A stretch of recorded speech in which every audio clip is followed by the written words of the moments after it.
Hotu, Namo Buddhaya, selamat malam. Yang kami muliakan, Biku Sangga, yang kami hormati, Samanera dan Atasilani, ibu bapak dan saudara-saudari yang berbahagia di dalam Dhamma.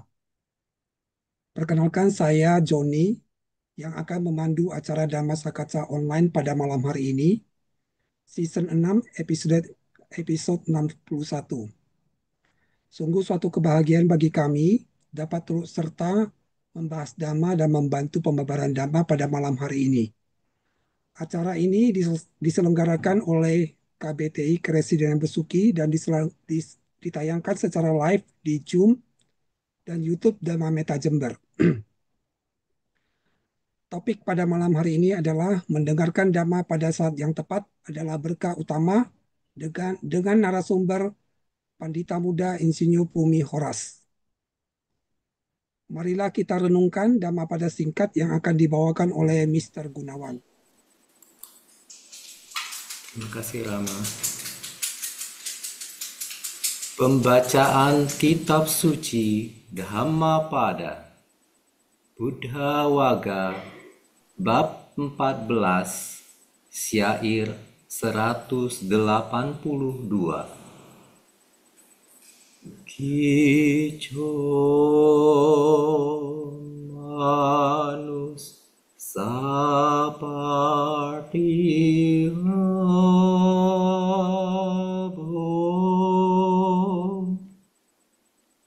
kicang macana ciwitang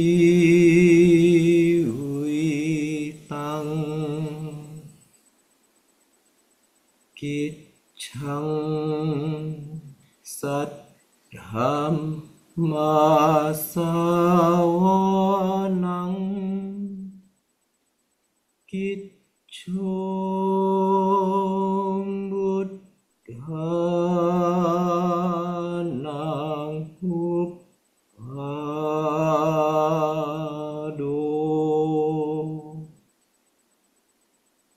Sungguh sulit untuk dapat dilahirkan sebagai manusia. Sungguh sulit kehidupan manusia. Sungguh sulit untuk dapat mendengarkan ajaran benar. Begitu pula, sungguh sulit munculnya seorang Buddha. Sadhu, sadhu, sadhu. Terima kasih kepada Mr. Gunawan atas Dhammapada yang telah dilantunkan dengan sangat baik. Sebelum acara pada malam hari ini kita mulai, marilah kita melakukan penghormatan kepada Tiratana dengan membacakan nama Karapata. Dimohon kepada audiens untuk bersikap anjali. Arahang Sama Sambuddho Bhagawa Budang Bhagawantang Abiwademi. Sang Bagawa yang Maha Suci, yang telah mencapai penerangan sempurna. Aku bersujud di hadapan Sang Buddha, Sang Bagawa. Swakato Bhagawata Dhammo Dhammang Namasami. Dhamma telah sempurna dibabarkan oleh Sang Bagawa. Aku bersujud di hadapan Dhamma. Supatipanno Bhagavato Sawaka Sangho Sanggang Namami. Sangga siswa Sang Bagawa telah bertindak sempurna. Aku bersujud di hadapan Sangga.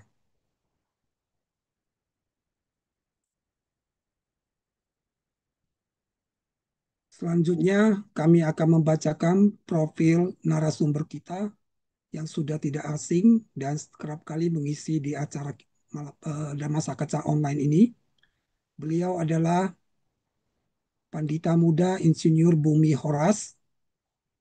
Jabatan keagamaan beliau sebagai Ketua PC Magabudi Kota Makassar, kemudian sebagai Ketua Dayakasaba Wihara Sasana Dipa, penyuluh agama Buddha non-PNS Kementerian Agama Provinsi Sulawesi Selatan, dan penyuluh informasi publik Kominfo Kota Makassar. Demikian profil narasumber kita, tidak berpanjang lebar lagi. Kami persilakan kepada Rama Bumi Horas untuk memulai sharing damanya. Silakan Rama. Selamat malam, sama Joni. Malam, Bapak Ibu semua.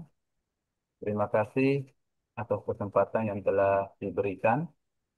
Sebelum memulai pembahasan Dhamma pada hari ini, mari kita bersama-sama mengagungkan Sang Guru Agung kita, Buddha Gotama, dengan membacakan wandana, memuliakan namanya. Namo tassa bhagavato arahato sama sambuddhassa. Namo tassa bhagavato arahato sama sambuddhassa. Namo tassa bhagavato arahato sama sambuddhassa. Terpujilah Sang Bagawa yang Maha Suci yang telah mencapai penerangan sempurna. Terpujilah Sang Bagawa yang Maha Suci yang telah mencapai penerangan sempurna. Terpujilah Sang Bagawa yang Maha Suci yang telah mencapai penerangan sempurna. Sama Joni dan teman-teman yang berbahagia, terimalah salam dalam Dhamma, Namo Buddhaya. Namo Buddhaya. Ya, saya izin untuk share screen. Nah, Ya, silakan Rama. ya, baik, Bapak Ibu, teman-teman yang berbahagia. Hari ini kita akan membahas satu dari 38 berkah utama yang telah Sang Buddha babarkan di dalam Manggala Sutta. Jadi yang kita bahas ini satu dari 38 sebab-sebab yang membuat seseorang itu mendapatkan berkah.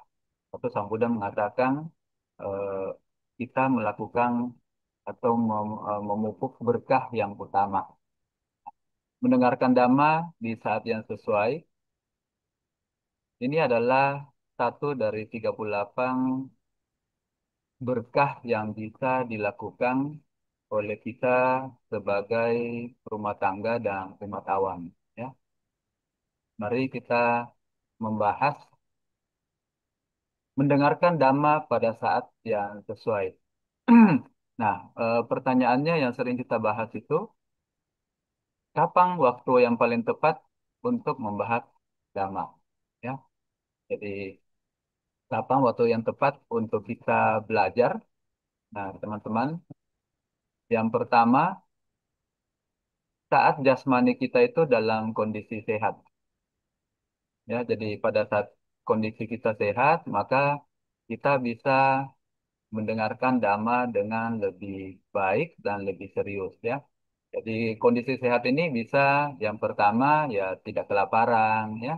Bapak Ibu mungkin pernah baca di Dhammapada bagaimana seorang petani yang sejak pagi kehilangan sapi, kemudian berusaha mencari sapinya sampai ketemu. Nah, setelah mencari sapinya sampai ketemu, dia kemudian mengetahui bahwa Sang Buddha ada di dekat sana sedang membawakan sedang akan membawakan ceramah, ya. Nah, yang sebenarnya adalah Sang Buddha mengetahui di dalam penglihatan beliau ketika beliau bermeditasi, melihat makhluk-makhluk siapa yang bisa dibantu.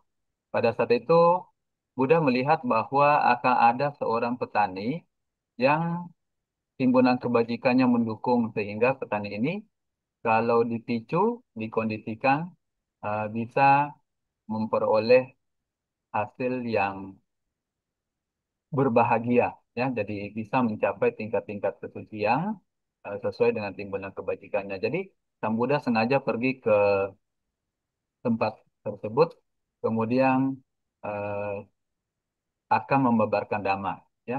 Jadi sebelum membabarkan dhamma itu, ketika si petani ini sudah menemukan sapinya dalam kondisi kelaparan, dia ingin mendengarkan dhamma dan Sang Buddha sengaja menyuruh orang-orang untuk memberi makan si petani ini sebelum mendengarkan dhamma, ya. Kenapa Bapak Ibu? Karena Sang Buddha mengetahui bahwa ketika seseorang lapar, maka dia tidak akan bisa fokus, ya. Dan di dalam Dhammapada dikatakan kelaparan itu sebenarnya adalah penyakit yang sangat berat. Ya. Jadi ketika seseorang bisa mengalami kelaparan, ketika mengalami kondisi yang tidak sehat, maka dia susah untuk konsentrasi mendengarkan Dhamma. Nah, hasil dari kisah tersebut, kemudian si petani ini setelah kenyang, kemudian mendengarkan Dhamma, dan dia mencapai tingkat kesucian. Ya. Kemudian kondisi sehat yang bagaimana lagi? Biasanya kita kalau ada retret atau ada atasila, ya, atau mungkin Bapak Ibu pernah ada yang ikut buat yang cowok, pernah ikut kamera. Di situ biasa ada perenungan sebelum makan, ya. Jadi kalau seseorang ingin menghilangkan rasa sakit yang sudah muncul, yaitu lapar, ya makan. Tapi kemudian mereka juga mencegah supaya tidak timbul penyakit baru akibat makanan juga, ya. Artinya makan kekenyangan. Nah, ini ada cerita dari 2600 tahun lalu juga, Raja Pasenadi dari Kosala, ya. Raja Pasenadi ini kalau dimasakkan kari daging, ya, yaitu makannya bisa seperdua keranjang, ya. Jadi nasi itu banyak sekali sehingga pada saat itu Raja eh, ini habis makan memang, ya. Jadi ketika hadir mendengarkan khotbah dari Buddha, beliau itu tertidur, ya. Jadi Bapak Ibu bisa bayangkan raja raja sendiri ketika mendengarkan Dhamma itu tertidur. Nah, Sang Buddha ketika melihat kondisi ini kemudian menyarankan agar raja mengurangi makanannya seperempat gelas, ya. Dan raja kemudian mengatakan, disinilah di kisah Dhammapada ini timbul kata-kata yang sering sekali kita dengar, ya, bahwa kesehatan adalah keuntungan yang paling besar, kemudian kepuasan itu adalah harta terbesar manusia, dan nibbana itu adalah kebahagiaan yang tertinggi, ya. Jadi pada saat Raja Pasenadi ini kekenyangan, dia ngantuk, itu adalah waktu yang tidak bagus bagi dia untuk mendengarkan Dhamma. Kenapa? Karena kondisi jasmaninya lagi tidak sehat, ya. Kemudian kalau kita lagi tidak sakit, ini juga adalah waktu kondisi yang paling tepat untuk kita mendengarkan Dhamma, ya. Karena kalau kita sedang sakit, maka sangat susah untuk konsentrasi, sangat susah untuk membagi perhatian dari rasa sakit itu dengan apa yang dibabarkan oleh eh, seseorang yang lagi membicarakan Dhamma, ya. Apakah dia seorang berumah tangga atau dia seorang petapa. Nah, tapi Bapak Ibu, teman-teman, walaupun ini adalah kondisi-kondisi ideal, ya, eh, seseorang kapan waktunya untuk bisa mendengarkan Dhamma pada saat jasmaninya sehat, ya. Tetapi ada kondisi-kondisi tertentu di mana Sang Buddha mengatakan walaupun di saat sakit, ya, seseorang ketika bisa, ya, bisa memiliki 5 hal. Jadi di zaman 2600 tahun lalu, ya, ada seorang biku yang sakit. Kemudian Sang Buddha mengatakan bahwa jika 5 hal itu tidak terlepas dari seorang biku yang lemah dan sakit, maka dapat diharapkan baginya dalam waktu tidak lama dengan hancurnya donda, dia bisa merealisasikan untuk dirinya sendiri dengan pengetahuan langsung. Dalam kehidupan ini, kebebasan pikiran yang tanpa noda, kebebasan melalui kebijaksanaan, dan setelah masuknya ia akan berdiam di dalam kebebasan itu. Ya, nah, bagaimana caranya? Nah, lima ini ketika biku itu berdiam dengan merenungkan ketidakmenarikan jasmani, mempersepsikan kejijikan pada makanan, mempersepsikan ketidaktenangan pada seluruh dunia, merenungkan ketidakkekalan dalam segala fenomena terkondisi, dan dia telah menegakkan dengan baik persepsi kematian secara internal. Artinya, petapa atau samana ini sudah terbiasa memiliki latihan untuk perenungan terhadap kematian. Ya. Jadi jika kelima ini tidak terlepas dari seorang biku yang lemah dan sakit, maka walaupun dia sakit, dapat diharapkan baginya dalam waktu tidak lama, dengan hancurnya noda, dia bisa merealisasi untuk dirinya sendiri pengetahuan langsung dalam kehidupan ini. Kebebasan pikiran tanpa noda, eh, men- memiliki kebiasaan yang sempurna, berdiam di dalamnya dan mencapai nibbana. Ya.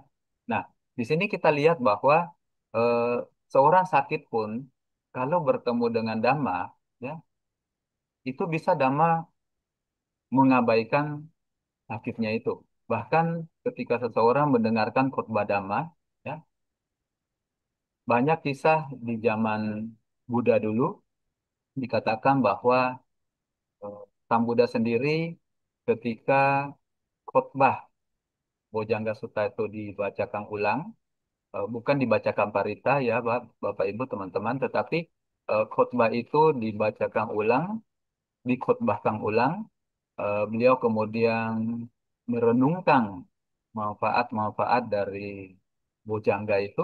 Jadi bukan akibat dari pembacaan parita, tetapi akibat dari seorang Arya yang merenungkan ulang, ya, memahami, sudah menembus, dan sakitnya itu sembuh. Ya. Jadi di sini Bapak Ibu ketika bisa mendengarkan dhamma dalam arti yang bisa memahami, bisa mempersepsikan dengan tepat, ya, karena mereka ini adalah orang-orang yang telah mencapai kesucian, maka walaupun dalam kondisi sakit, dhamma itu akan bermanfaat, ya. Tapi bagi kita sebagai perumah tangga, nah ada kondisi-kondisi ideal memang yang memang diharapkan ketika kita mendengarkan dhamma, maka kondisi-kondisi ini harusnya hadir, ya. Karena tanpa kondisi-kondisi ini, maka tidak akan maksimal kita bisa mendengarkan dhamma. Yang berikutnya adalah saat batin seseorang juga dalam keadaan siap. Jadi bukan cuma jasmaninya, tetapi batinnya juga, ya. Nah, 2600 tahun lalu Sang Buddha memberikan contoh bagaimana ketika beliau membabarkan dhamma kepada seorang yasa. Ya. Jadi yasa ini kalau Bapak Ibu pernah membaca kisahnya, yasa juga adalah anak orang kaya, eh, bergelimang harta, mengalami kebahagiaan mirip-mirip dengan Pangeran Siddhartha dulunya. Ya. Kemudian jemu dengan kekayaan, penghiburan dan semuanya yang dia terima.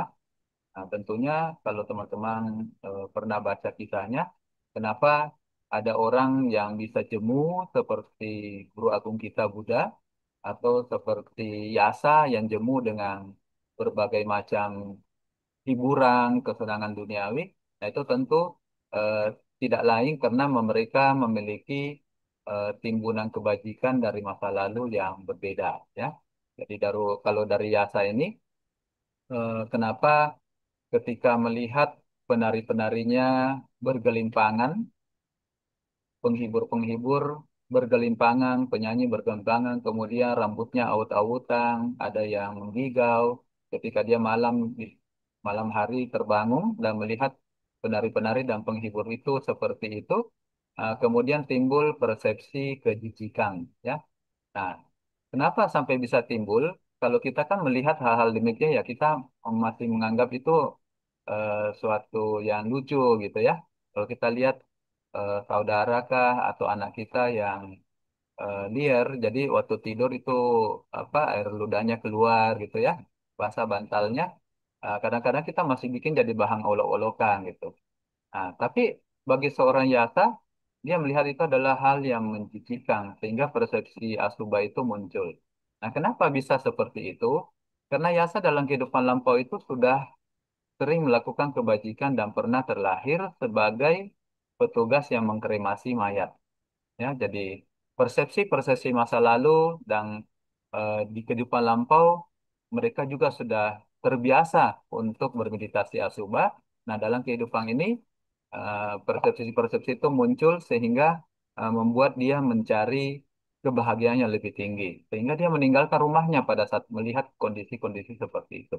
Nah, Sang Buddha yang mengetahui bahwa Yasa ini akan meninggalkan rumah pada malam hari itu, Sang Buddha sudah mempersiapkan diri, menunggu Yasa dan memanggilnya. Ya.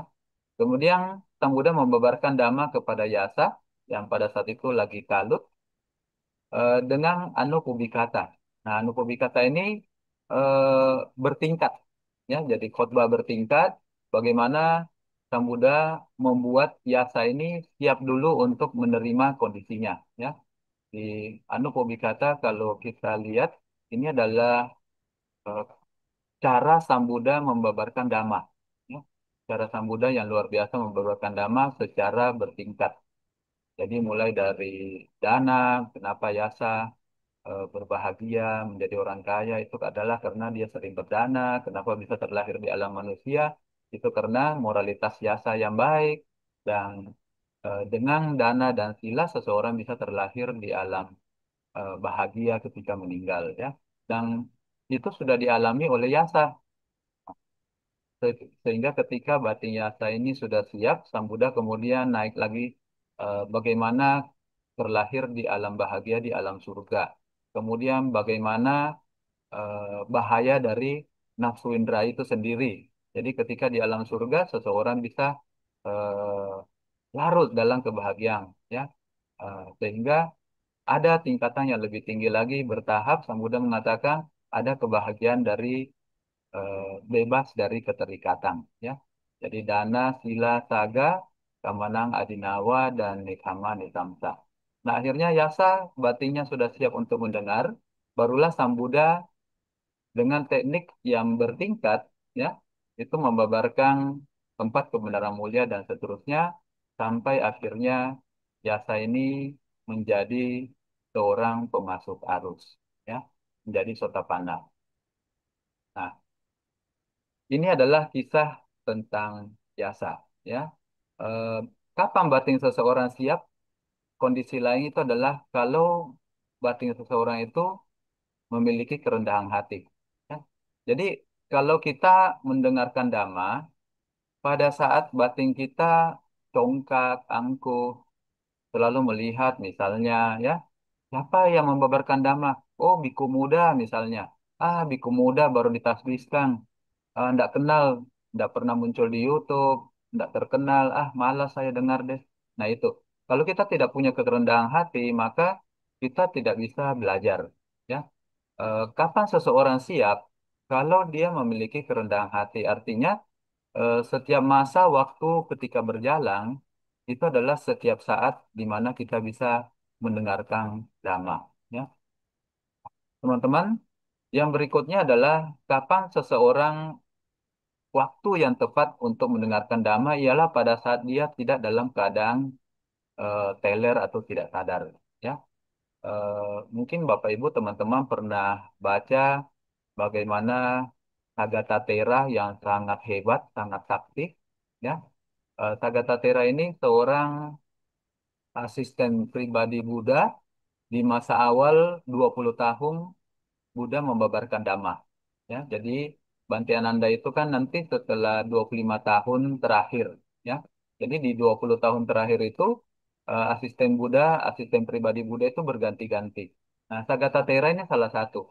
Tagathatera ini saking hebatnya bisa masuk di dalam samadhi, jana, kemudian eh, ketika umat datang untuk bertemu dengan Buddha, Sagata biasanya menghilang dari depan umat, tembus ke tanah, kemudian muncul kembali untuk menyatakan apakah Sang Buddha bersedia menerima atau tidak. Ya, jadi banyak umat datang hanya sekedar untuk melihat kemampuan Sagatatera. Saya datang deh pura-pura mau ketemu dengan Buddha. Bante, saya mau ketemu Buddha, boleh ndak? Nah, Sagatatira hilang, ya, tembus tanah, kemudian tidak lama kemudian datang lagi. Ya, Buddha bisa ketemu dengan Anda nanti jam sekian, jam sekian, ya. Nah, jadi Sagatatira ini saking luar biasanya, ya, sudah mencapai jannah. Ketika dipersembahkan makanan dan minuman yang oleh masyarakat dianggap sangat luar biasa, yaitu surah yang hasil dari penyulingan, ya, di masyarakat India pada masa itu, manis dan barang itu mahal gitu. Jadi Sagatatera kemudian dikasih surah rame-rame oleh masyarakat karena hebat, dianggap memiliki kemampuan. Akhirnya Sagatatera ini teler, ya.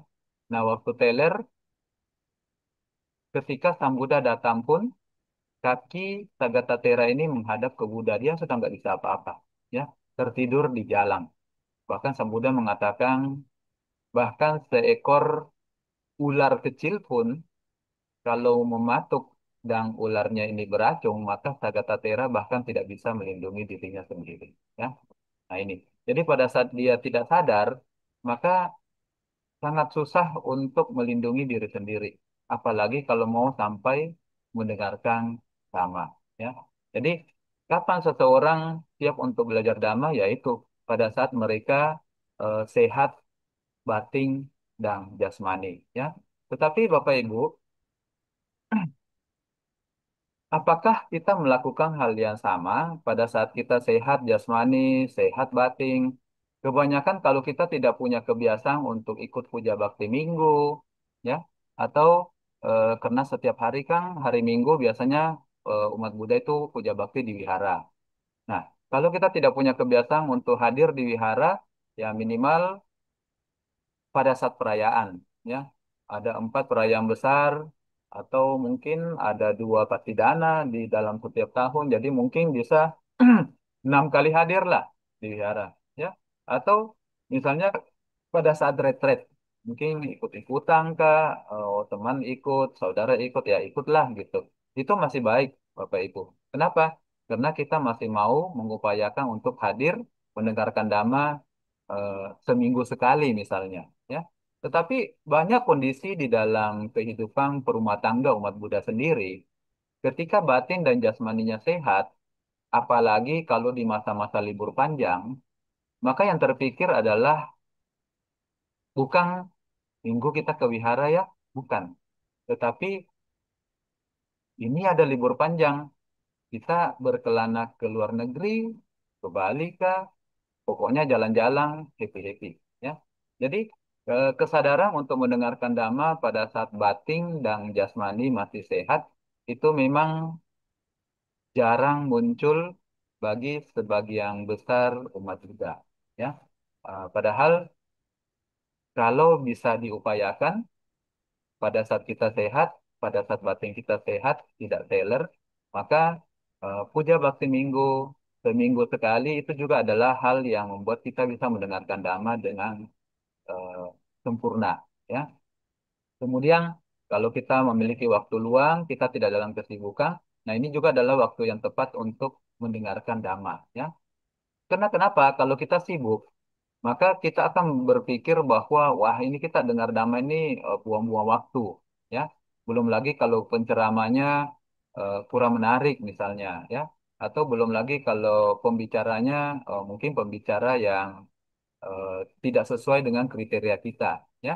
Nah, jadi pada saat kita sibuk, maka dengan serta-merta kita buang-buang waktu gitu ya. Nah, padahal sebenarnya setiap pembicara, walaupun mereka mungkin menyajikan materi dengan cara mereka masing-masing, tetaplah ada dhamma yang bisa kita ambil dari penyampaian mereka. Karena setiap orang itu memiliki cara menyampaikan yang berbeda-beda. Ya. Jadi ini adalah waktu yang paling tepat untuk mendengarkan dhamma, yaitu pada saat kita sehat, batin jasmani, dan yang mungkin sekali seminggu, dan pada saat kita luang dan kita tidak dalam keadaan sibuk. Nah, teman-teman, kalau berbicara tentang waktu yang tepat, ini adalah waktu yang tepat. Tetapi berikutnya, kapan sih kita perlu mendengarkan dhamma? Ya, seseorang ketika mengalami duka itu biasanya perlu mendengarkan dhamma.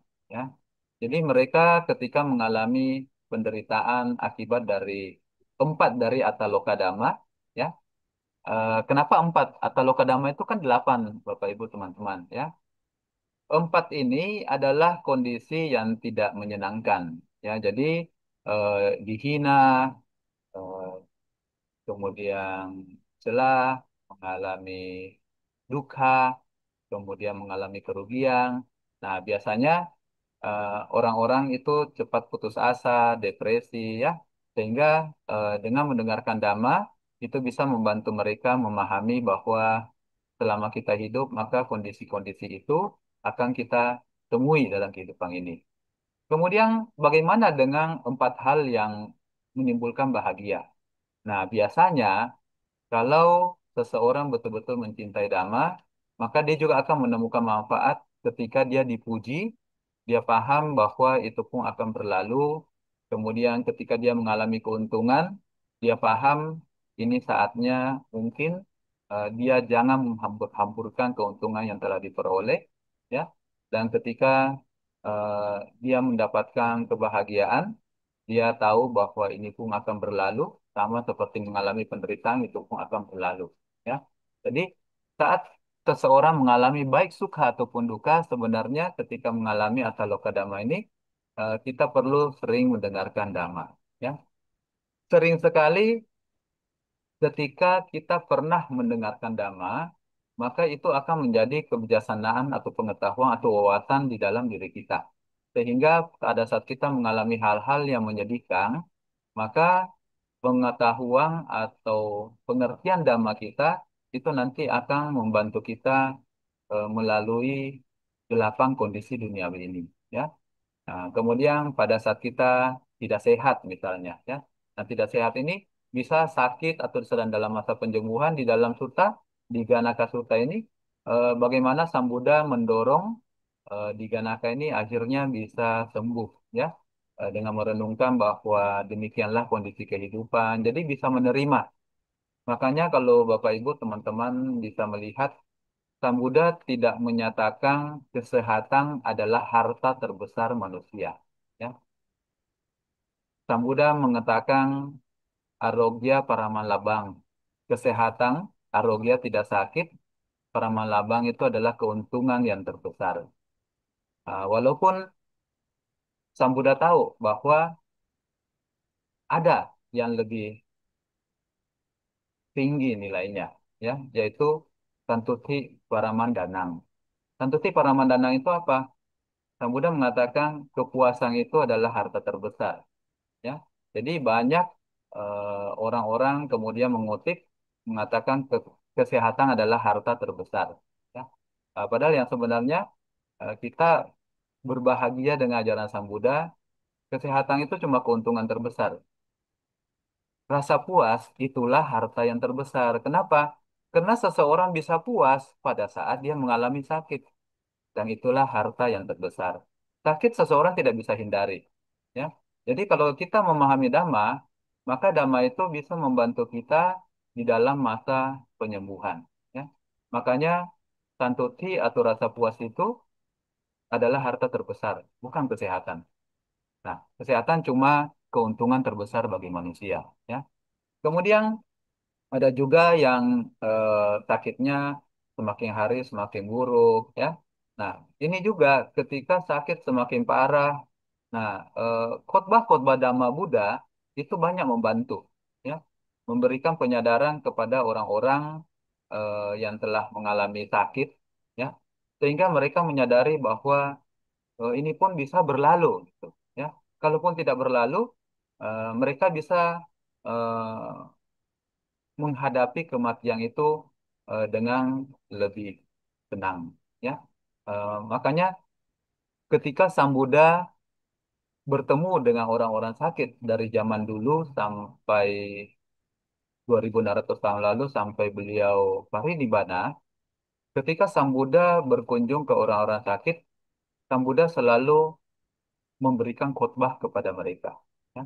Jadi orang-orang yang sakit ini ketika mendengarkan Dhamma, batinnya menjadi lebih sehat, lebih bisa memahami kondisi mereka, dan lebih bisa menghadapi kehidupan dengan rasa puas. Dan itu bisa membantu mereka ketika mereka pergi dengan tenang. Ya. Nah, walaupun sekarang sering sekali kadang-kadang kita melihat banyak pemberian khotbah itu berubah menjadi cukup pembacaan parita. Ya. Jadi zaman sekarang kalau orang sakit, biasanya kita diminta untuk datang membacakan parita. Eh, Kemudian setelah membacakan parita, kebanyakan kita berharap bahwa orang yang kita bacakan parita itu bisa sembuh dengan kekuatan parita. Ya. Saya sudah searching di internet, sudah searching apakah Sang Buddha pernah mengajarkan untuk membacakan parita pada saat beliau masih hidup. Dan dijawab oleh ChatGPT itu tidak pernah ketemu satupun kalimat di dalam Tipitaka seperti itu, ya. Jadi memang saya setuju. Kenapa? Karena Sang Buddha ketika datang memang beliau tidak membacakan parita tetapi memberikan khotbah, ya. Jadi memberikan khotbah sehingga dengan pengertian yang muncul, batin seseorang lebih siap menghadapi kondisi eh, apa yang mereka alami, ya. Kebanyakan orang-orang yang sudah bertahun-tahun sakit, ya, itu sering sekali saya temui. Bertahun-tahun pihak keluarga juga sudah merawat. Kemudian satu waktu mereka melihat bahwa tanda-tanda kehidupan itu sudah mulai memburuk, ya. Nah, banyak sekarang orang-orang yang dulunya orang tuanya itu beragama Buddha, sekarang anak-anaknya sudah pindah semua, ya. Nah, satu waktu saya pernah diminta untuk datang membacakan doa menurut mereka, ya, membacakan doa karena katanya kami anak-anaknya ini sudah tidak satupun yang Buddhis. Sedangkan mama saya, ya, ini kita lihat kondisinya sudah memburuk dan itu sekarang masuk ICU, ya. Jadi pada saat itu saya datang karena yang mengundang cuma mengatakan eh, kalau boleh datang maksimal 2 orang, ya. Jadi jangan lebih banyak karena kami tidak mau rame-rame dan ini ICU. Nah, jadi waktu saya ke sana, saya berpikir kalau 2 orang, ya berarti yang mengundang dengan saya cukup 2 orang. Ya, karena biasanya kalau kita baca parita begini kan kita rame-rame, kita umumkan ke teman-teman wihara, siapa yang mau ikut mengulang khotbah Buddha, merenungkan tentang sakit dan seterusnya, ya. So, kita datang rame-rame.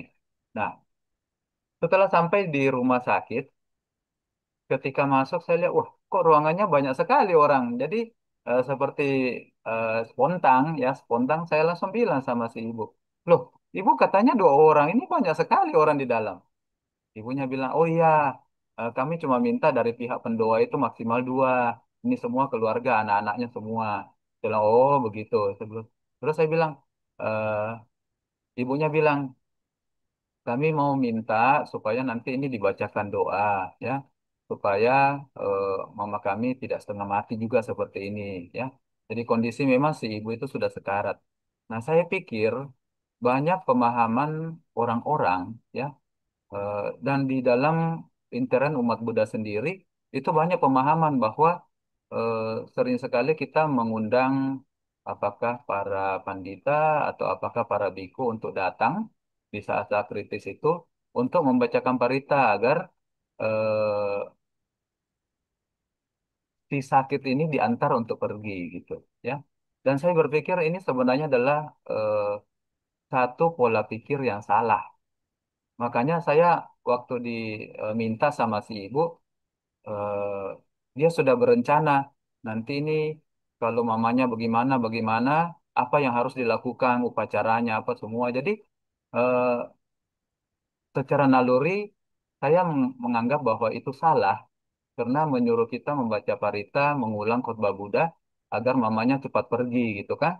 Saya kemudian mengatakan, Ibu, kita tidak membahas dulu bagaimana nanti kalau mama meninggal, upacara apa yang dilakukan, dan seterusnya, dan seterusnya. Kita datang baca parita ini, mengulang khotbah Buddha. Mengulang khotbah Buddha supaya mama ini batinnya lebih sehat gitu. Ya. Jadi kalau mama batin lebih sehat, mama bisa sembuh, ya itu bagus. Tapi kalau mama memang karena kondisinya batin sudah bisa menerima, tapi jasmani sudah tidak bisa siap, ya apapun yang terjadi itu bagus. Yang penting mama itu kondisi batinnya siap gitu, ya. Jadi saya akhirnya kemudian minta izin membaca parita, tetapi bahasa Pali secukupnya. Dan saya sangat teringat pesan dari Bante Damadiro, ya. Yang Mulia Bante Damadiro pernah mengatakan, kalau kita membacakan parita, kemudian waktu tidak cukup, bacalah hanya bahasa Indonesianya. Ya, nah, saya menangkap bahwa kenapa kita hanya membaca bahasa Indonesia, karena dengan pemahaman bahasa Indonesia itu, maka orang-orang bisa mendapatkan manfaatnya. Kenapa? Karena di dalam parita atau khotbah Buddha yang disingkat itu, orang-orang bisa mendengarkan seakan-akan mendengarkan Sang Buddha sendiri yang berbicara gitu, membabarkan dhamma, membabarkan kebenaran, sehingga orang lebih siap menerima ketika dia sakit, ketika dia menderita, ketika dia kuat, bahkan ketika dia akan pergi. Ya, jadi ketika saya membacakan parita-parita untuk orang sakit yang ada di dalam panduan parita suci, kemudian artinya, nah, anak-anak itu ikut, ya. Jadi karena mereka itu bukan Buddhis, ketika mereka mendengarkan kata-kata yang indah, ya, dengan keyakinan kepada Santi Ratana, semoga keyakinan ini membuahkan kesembuhan. Nah, mereka langsung bilang amin, amin, amin seperti itu. Ya, jadi setiap kata-kata Buddha yang indah, karena Sang Buddha mengajarkan dhamma itu kan sebenarnya universal. Nah, mereka ikut amin gitu, rame-rame amin gitu, ya. Jadi di sana suasana jadi cair, seakan kita bukan mengantar seseorang untuk meninggal gitu, ya. Tapi kita membuat batin si mama ini jadi lebih bahagia seperti itu, ya. Jadi setelah itu kemudian ibu dan keluarga besarnya ini saya tinggal. Hari itu rupanya banyak sekali yang meninggal, ada 4 awam manggala di sore hari, dan ternyata berita masuk. Jadi jam jam 12 itu dibacakan parita, diulang khotbah-khotbah Buddha, bagaimana bisa membangkitkan keyakinan dalam diri sang ibu yang sakit, mamanya, dan juga kepada anak-anaknya yang merawat, agar mereka bisa merawat mamanya itu dengan cinta kasih bukan dengan kebencian, ya. Nah, jam 2 dikasih kabar bahwa mamanya sudah tinggal seperti itu, ya. Ya, jadi eh, pada saat mereka bisa mendengarkan dhamma sesaat sebelum meninggal, ya itu juga bagus, berarti seseorang itu bisa tenang, ya. Nah, kapan lagi kita perlu mendengarkan dhamma? Ya, iya, pada saat batin kita sedang terpengaruh oleh 5 kekotoran batin yang halus ini, ya. Eh, yang kasar, sorry, witik kama kilesa ini, ya, niwarana. Nah, hawa nafsu. Pada saat hawa nafsu kita muncul, apakah kita serakah dan sebagainya, pada saat mendengarkan dhamma, kita bisa mengendalikan diri, ya. Pada saat keinginan jahat muncul, dendam dan sebagainya, pada saat kita mendengarkan dhamma, kita bisa berubah menjadi lebih tidak mendendam, tidak lebih jahat seperti itu, ya. Saya kadang-kadang kalau bawa kendaraan misalnya, ya, tiba-tiba disalib, wah, nah, istri saya masih kasih ingat, sudahlah jangan begini, saya. Tuh, jadi kalau bisa punya teman-teman yang baik, lingkungan yang baik, maka kita masih bisa selalu diingatkan. Makanya di dalam komunitas Sangga, Sang Buddha mengatakan kepada Ananda bahwa persahabatan di dalam Sangga, para biku, itulah keseluruhan jalan. Artinya apa? Pada saat kita berada di jalan yang salah, maka akan ada kalyanamita yang bisa mendengarkan dhamma, mengkhotbah, ya, menjelaskan dhamma kepada kita, sehingga kita bisa terhindar dari hal-hal yang buruk. Nah, bagaimana ketika rasa malas muncul? Ini juga saya sering ingat khotbah dari Bante Panya. Kalau saya misalnya kecapean bangun pagi itu rasanya malas. Nah, saya ingat Bante Panya bilang begini, bangun, jangan lengah. Nah, seperti itu ya. Jadi mungkin seperti Buddha mengatakan berjuanglah sungguh-sungguh apa Madena Sampadeta ya ketika beliau parinibbana seperti itu. Jadi mendengarkan Dhamma bisa membuat kita termotivasi untuk melawan niwarana ini. Waktu kita ragu-ragu, kenapa ya Dhamma itu begini, begini, begini? Kenapa ya eh, kita sudah mempraktikkan hal-hal yang baik, tapi kesialan masih selalu datang. Nah, dengan mendengarkan Dhamma kita bisa memahami bahwa karma itu bisa berbuah yang baik itu bisa saja belum waktunya, ya. Yang berbuah yang buruk duluan dan seterusnya. Demikian pula pada saat kita kebingungan. Nah, inilah waktu-waktu di mana kita perlu mendengarkan Dhamma. Bapak Ibu, teman-teman yang berbahagia, di dalam Dhamma Sawanasamsa 5, Anguttara Nikaya dijelaskan bahwa kalau kita sering mendengarkan Dhamma, maka kita akan mengetahui sesuatu yang belum pernah kita dengar. Ya. Tetapi belum tentu yang kita dengar ini kita sudah mengerti. Jadi mendengarkan Dhamma berulang kali, belajar Dhamma berulang kali, barulah pengertian itu muncul. Ya, kita bisa mengerti. Nah, setelah mengerti, belum tentu kita keraguan-raguan kita hilang. Ya, jadi mendengarkan Dhamma berulang kali kita bisa menghilangkan keraguan-raguan. Nah, tidak cukup sampai di sini. Kenapa kita harus mendengarkan Dhamma berulang kali? Setelah mendengarkan Dhamma berulang kali, maka pandangan salah juga bisa hilang. Ya, jadi kita bisa timbul pengertian-pengertian benar. Oh, seperti ini. Ya, nah mendengarkan Dhamma berkali-kali, ujung-ujungnya adalah akan membahagiakan. Ya, jadi eh, setelah kita mendengarkan Dhamma, inilah 5 manfaat minimal yang kita bisa dapatkan dari mendengarkan Dhamma di saat yang sesuai. Ya, nah selain itu di dalam Sutta di dalam kisah-kisah banyak sekali manfaat dari mendengarkan Dhamma, ya. Bisa menyembuhkan dan mengobati duka, misalnya kisah-kisah Gotami. Kisah Gotami ini kan Bapak Ibu teman-teman tahu ya, bagaimana kisah Gotami ini ketika anaknya yang tunggal itu meninggal, Sang Buddha kemudian mengajarkan Dhamma yang begitu indah. Indahnya apa? Kisah Gotami tidak tidak disampaikan bahwa kematian kan kalau sudah meninggal ya nggak bisa dihidupkan lah ya. Tapi Sang Buddha mengatakan, oh bisa, saya bisa menghidupkan anakmu yang tunggal ini dari kematian, tetapi syaratnya kamu harus mencari biji sawi ya, biji sesawi dari rumah yang penduduknya, orang-orangnya itu tidak pernah ada kematian di dalam. Nah, bersemangatlah Sisa Gotami ini mencari dari satu rumah ke rumah yang lain, ya. Tetapi begitu banyak rumah dari satu desa ke desa yang lain, semua anggota keluarganya itu punya biji sesawi ya. Tetapi anggota keluarganya juga pernah ada yang meninggal. Jadi tidak ada satu rumah pun yang punya biji itu, tetapi anggota keluarganya tidak ada yang meninggal. Akhirnya ajaran Dhamma yang begitu luar biasa yang Sang Buddha contohkan kepada kita lewat khotbah kepada kisah Gotami ini membuat kisah Gotami kemudian menyadari bahwa kematian itu adalah hal yang wajar. Ya, kenapa, Bapak Ibu teman-teman?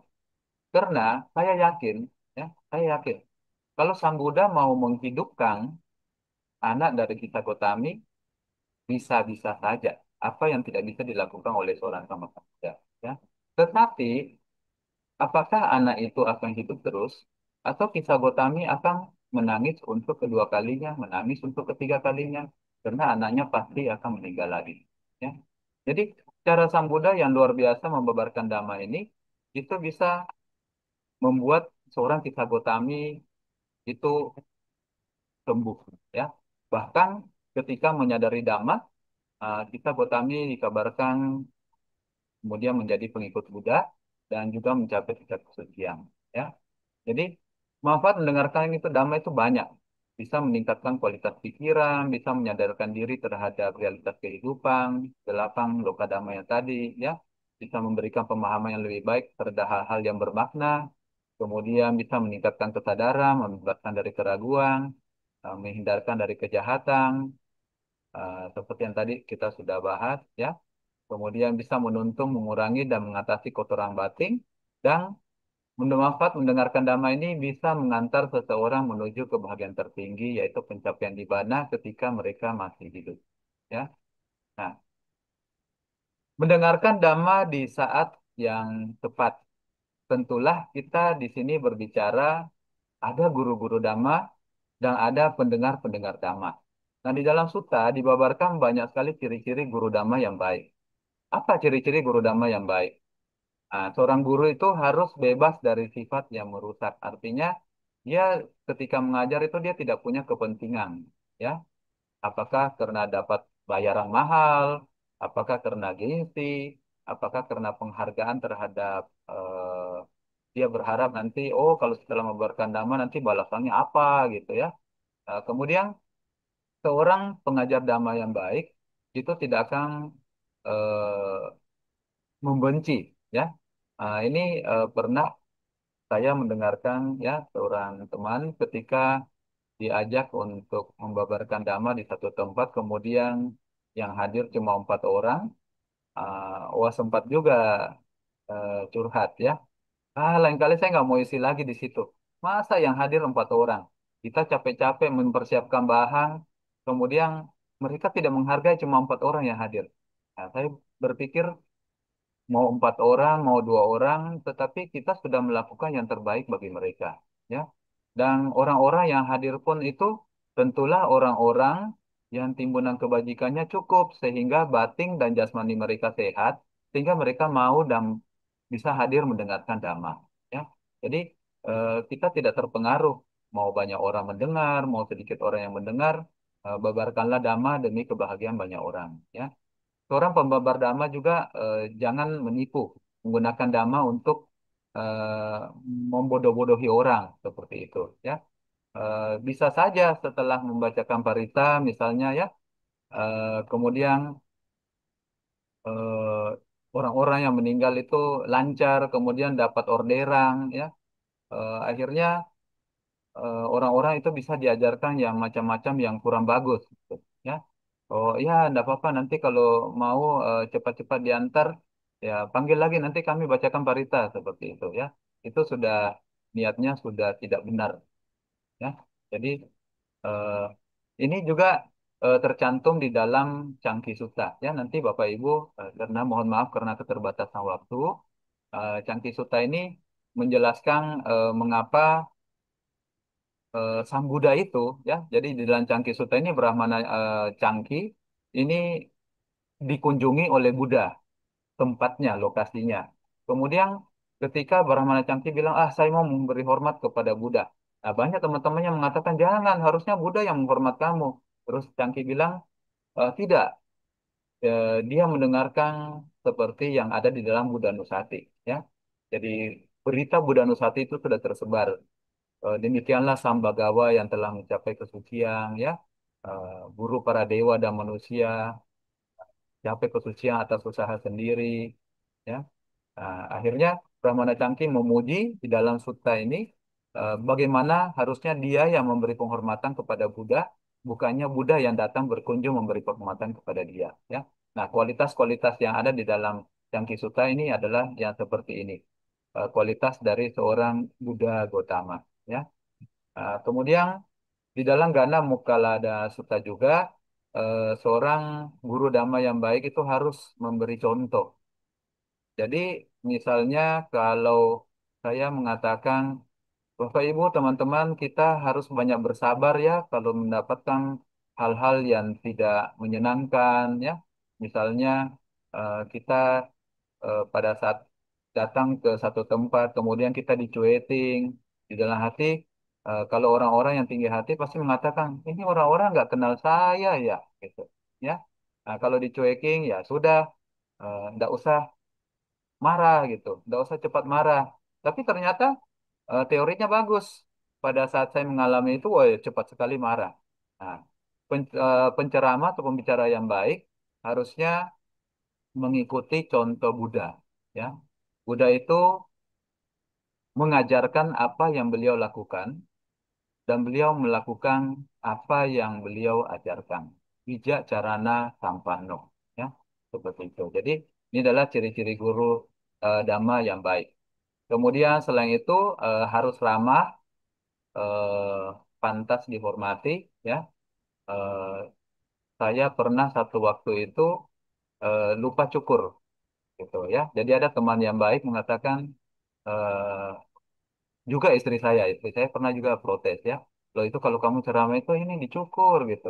Makanya hari ini ya saya ingat, oh cepat-cepat saya cukur lah, gitu ya. Oke, jadi eh, bisa menginspirasi orang, mampu berbicara dengan menjelaskan dengan jelas, kemudian sabar ketika ada masukan. Ya. Kadang-kadang penceramah itu kan pembicara damai itu eh, karena merasa sudah menguasai, kadang-kadang ketika ada masukan mereka bisa tersinggung. Ya. Bahkan kalau masukan itu dilakukan berdua. Jadi misalnya satu waktu setelah memberikan materi ini, terus tiba-tiba Romo Joni WhatsApp pribadi saya. Romo, tadi ini salah loh, begini-begini. Oh ya, terima kasih. Harusnya itu yang kita lakukan. Ya, tetapi banyak juga yang karena kesombongan ketika diberi perbaikan malah marah gitu. Padahal itu berdua gitu. Ya, jadi eh, bukan di depan umum. Kita juga waktu menyampaikan kritik itu harus tahu ya, jangan menyampaikan di depan umum gitu. Bisa membuat orang malu. Nah, seorang pembicara damai yang baik juga harus mampu menjelaskan hal-hal mendalam ya, menguraikan, kemudian tidak memimpin murid ke arah yang salah atau yang merugikan mereka ya. Jadi jangan seperti gurunya Anggulimala ya. Jadi guru Anggulimala itu kan karena cemburu kepada Anggulimala akhirnya memberikan ajaran yang salah kepada Anggulimala untuk membunuh banyak orang supaya bisa mencapai kesucian. Nah, ini yang tadi kita sudah bahas juga bahwa salah satu ciri guru dhamma yang baik itu mengajar secara bertahap seperti yang dilakukan Buddha kepada Yasa dan banyak kepada perumah-perumah tangga yang lain. Ya, ini bertahap anupublikata. Kemudian eh, bisa menjelaskan sampai seluas-luasnya, ya, mengajar dengan niat baik dan cinta kasih, tidak mengajar demi keuntungan materi, ya. Kemudian mengajar dengan tidak berpihak atau merendahkan orang lain, ya. Nah, ada lagi berikutnya, mohon maaf, sudah 1 jam ya. Jadi ini ada ciri-ciri pendengar dhamma. Jadi ketika kita mendengarkan dhamma di saat yang tepat, maka Sang Buddha juga memberi tuntunan. Ada ciri-ciri pendengar dhamma yang buruk dan ada ciri-ciri pendengar dhamma yang baik. Ya, jadi bukan tergantung dari gurunya gitu. Kita lihat tadi Sang Buddha sendiri mengajar, ada yang tertidur. Padahal Sang Buddha itu guru yang luar biasa loh. Masih ada juga yang tertidur. Ya, nah, Sang Buddha mengatakan kalau ya ada 6 kualitas ini, maka walaupun dhamma sejati yang dibabarkan, maka orang-orang ini tidak akan mendapatkan manfaatnya. Ya, apa itu? Ketika dibabarkan dhamma, dia tidak mendengar, dia tidak menyimak, dia tidak mengarahkan pikiran untuk memahami, dia tidak menangkap maknanya, dia membuang makna yang sebenarnya, dan dia mengadopsi kepercayaan yang tidak selaras dengan ajaran. Nah, kalau dia punya 6 kualitas ini, bahkan selagi mendengarkan dhamma sejati, seseorang tidak mampu memasuki jalan, tidak menemukan manfaatnya. Ya, ini zaman dulu Buddha sudah alami sendiri. Kapan, ya, teman-teman? Nah, pada saat itu Sang Buddha membebarkan dhamma dan Bante Ananda memperhatikan ini ada di dalam Dhammapada, Bapak Ibu, teman, ya. Jadi pada saat itu ada 5 orang. Ketika Sang Buddha membeberkan dhamma, satu orang menyimak mendengarkan dengan serius. Yang satu lagi melihat ke atas, gitu, menerawang ya. Satunya tertidur, kemudian ada satu lagi mengais-ngais di tanah, dan satunya menggoncang-goncang pohon. Kemudian Bhaktiananda bertanya kepada Buddha, ini Bapak Ibu teman-teman, bayangkan seorang guru agung sama Sang Buddha ketika berceramah, masih menemukan hal-hal seperti itu. Ya, jadi wajar saja kalau misalnya Bapak Ibu teman-teman ada yang mencoba untuk ikut membabarkan dhamma, kemudian respon dari pendengar kurang bagus, ya tidak usah malu, tidak usah gentar. Kenapa? Bahkan seorang sama Sambuddha pun ketika berceramah bisa menemukan orang-orang seperti ini. Bhante Ananda mengatakan, kenapa cuma satu yang mendengarkan Buddha? Ya, yang lainnya itu ada yang mengais tanah. Jadi Sang Buddha bilang, oh itu kebiasaan-kebiasaan masa lampau mereka terbawa. Yang tertidur itu karena dulunya dia adalah seekor ular. Ular itu kalau sudah makan kenyang ya tidur. Nah itu kebiasaannya juga begitu setelah makan eh, tidur ya. Nah, utamanya biasanya kalau Bapak Ibu, teman-teman atau para Romo ya, misalnya Romo Joni pernah mengajar untuk kelas Dhamma Duta, itu kan biasanya seharian terus-terus. Nah, waktu-waktu yang paling berat itu apa? Waktu setelah makan siang jam 12 sampai jam 3. Ya, kenapa? Karena peserta banyak yang kekenyangan itu wah, tuh, ya. Ah. Jadi di antara 5 perumah tangga ini ada yang mengais-ngais tanah. Sambura bilang, oh itu dulu cacing tanah, ya kebiasaannya muncul. Yang menggoyang-goyang pohon itu dulunya seekor monyet. Kemudian yang lagi melamung melihat ke atas itu dulunya adalah seorang peramal, ya. Cuma satu orang yang serius dan satu orang serius ini akhirnya menerima buah, ya. Saya pernah diminta untuk mengisi lewat Zoom juga. Dan waktu itu saya lupa satu wihara di Jakarta puja baktinya jam 2 siang. Bilang, waduh, jam 2 siang ini jam orang-orang mengantuk ini setelah makan, ya. Dan ternyata memang ya seperti itulah kondisinya, ya. Tanpa sadar hostnya mungkin tidak tutup kamera.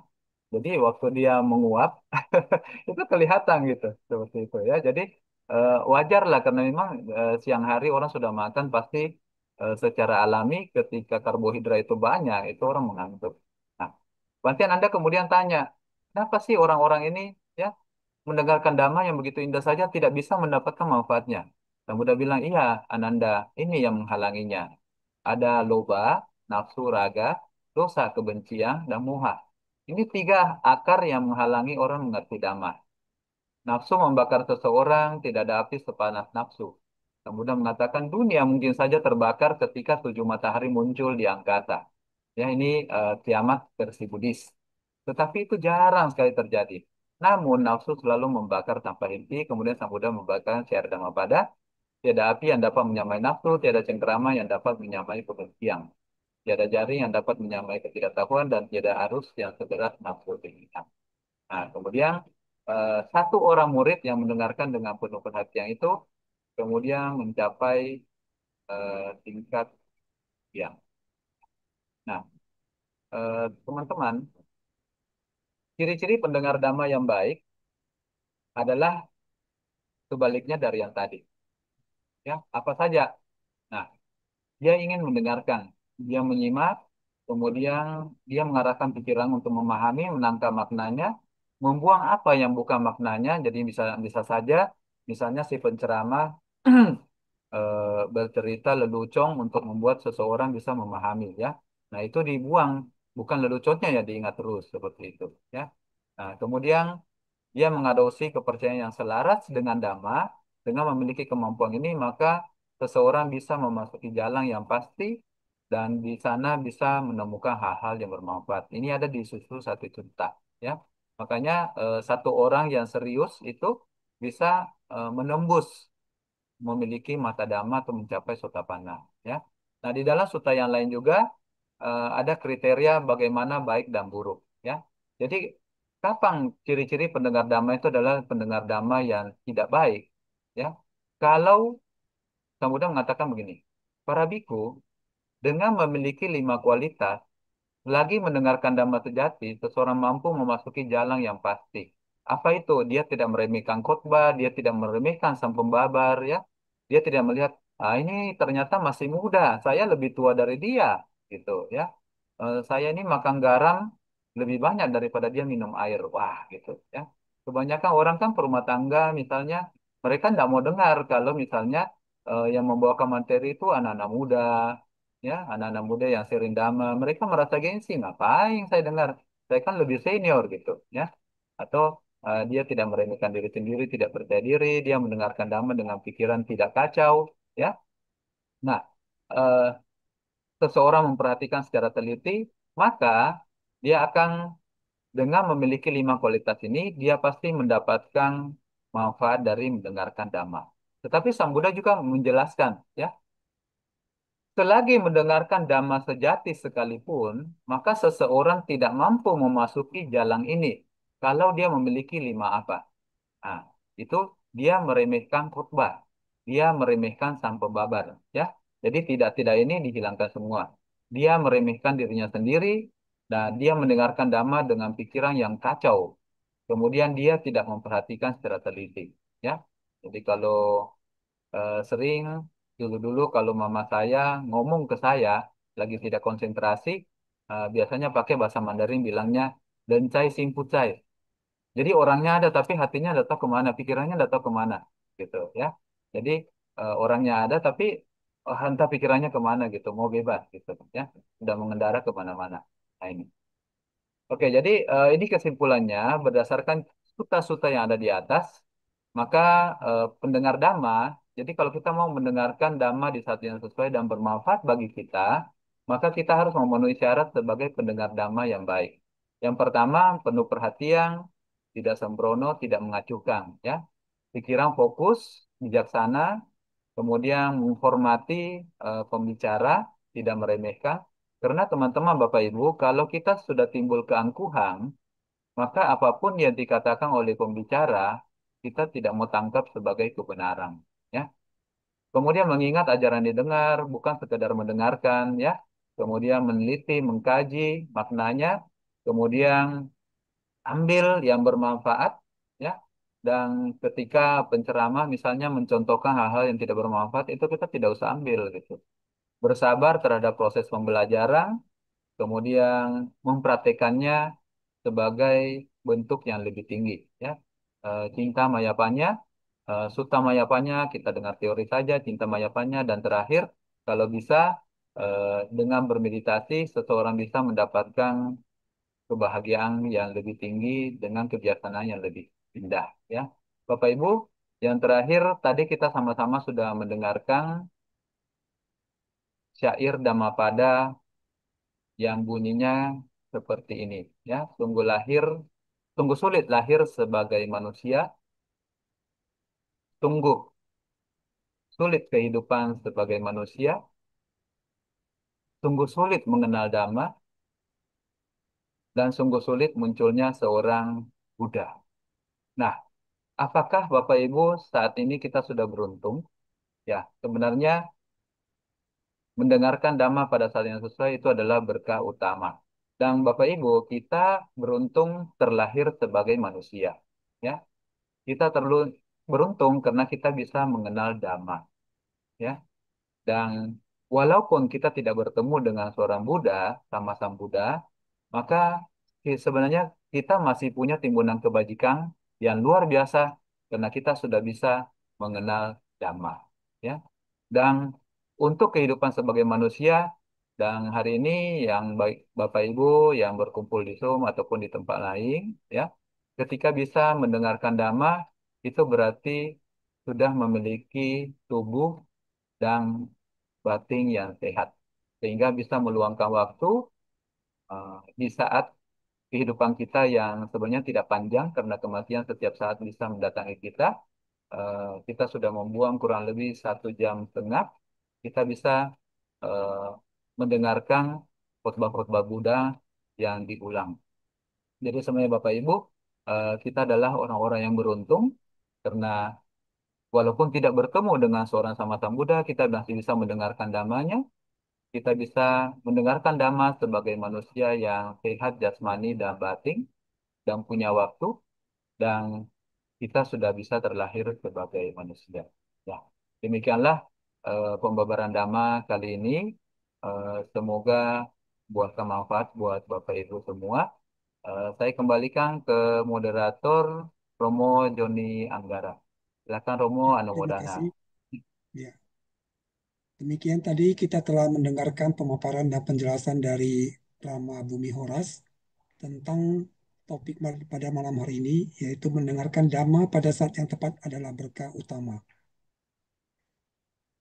Terima kasih dan anumodana kami sampaikan kepada Rama Bumi Horas atas Pihoto pemaparan Romo. damanya. Selanjutnya, marilah kita memasuki sesi tanya jawab kepada Ibu Bapak Rama Ramani yang berkenan untuk mengajukan pertanyaan secara langsung. Kami persilakan.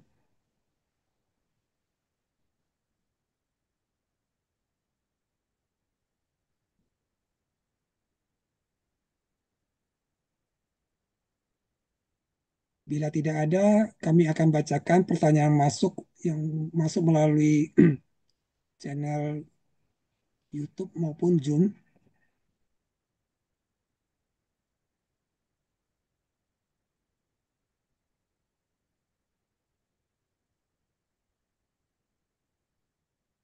Pertanyaan pertama, bagaimana dengan fenomena mendengarkan dhamma melalui platform seperti YouTube sambil melakukan aktivitas yang lain? Misalnya mengerjakan pekerjaan rumah tangga karena sibuk. Apakah kondisi seperti ini dapat dianggap sebagai saat yang tepat untuk mendengarkan dhamma menurut ajaran Buddha? Bagaimana pandangan Rama? Terima kasih. Ya, terima kasih Rama Joni. Terima kasih Bu Darvina. Jadi eh, memang sering sekali di zaman kita online itu banyak sekali ibu-ibu rumah tangga yang karena keterbatasan waktu dan tugas tanggung jawab mereka sebagai ibu rumah tangga, mereka harus menyiapkan makanan untuk seisi keluarga. Sering sekali mereka mendengarkan dhamma itu sambil masak. Uh, Sebenarnya untuk memperoleh hasil yang maksimal, maka seseorang itu harus fokus. Jadi tentulah ketika membagi perhatian antara masak dengan mendengarkan dhamma, pasti ada hal-hal yang miss. Jadi dua-duanya pasti tidak akan sempurna, ya. Entah nanti masakannya yang terlalu asing atau terlalu atau dhamma yang ditangkap itu sepenggal-sepenggal seperti itu. Ya, jadi eh, ya saya rasa semua itu kembali kepada kita. Memang kadang-kadang kita terpaksa melakukan hal-hal demikian karena keterbatasan waktu yang kita miliki. Tetapi semangat untuk mendengarkan dhamma itu sebenarnya sudah luar biasa. Kenapa? Karena di saat yang sibuk sebagai ibu rumah tangga, itu masih sempat meluangkan waktu untuk berusaha mendengarkan dhamma. Ya, tetapi saya yakin memang hasilnya tidak akan maksimal. Kenapa? Karena perhatian kita itu terpecah. Saya jadi ingat kisah dulu kalau Dhamma kelas di Sasana Dipa itu kan kita offline. Kalau sekarang kan rata-rata sudah online terus ya. Nah, setiap Dhamma kelas itu ada seorang peserta yang selalu tidur, yang selalu tidur. Jadi awal-awal saya berpikir, oh dia tidur mungkin karena kecapean, kasihan gitu ya. Karena kan memang Dhamma kelasnya malam. Jadi kalau kita buka toko, aktivitas sehari-hari, kerja atau apa, ya malam pasti udah capek ya. Tapi saya berpikir juga jangan sampai materi saya karena terlalu monoton, teks, teks, teks gitu kan orang juga bosan gitu makanya tidur. Lama-lama saya masukin video, masukin macam-macam supaya dia juga ikut bisa bisa tertarik gitu. Tapi memang bawaannya seperti itu, mungkin kecapean ya. Bahkan kalau misalnya mengikuti ceramah di Dhamma Talk, apakah Bante dari FPI, Bante dari Pak Au, pokoknya guru-guru Dhamma semua, itu kondisinya sama. Jadi satu waktu saya duduk di belakangnya, tidur lagi. Seperti itu ya. Jadi ya memanglah kebiasaan seseorang memang agak susah, tetapi saya menghargai semangat beliau hanya untuk datang mendengarkan dhamma seperti itu.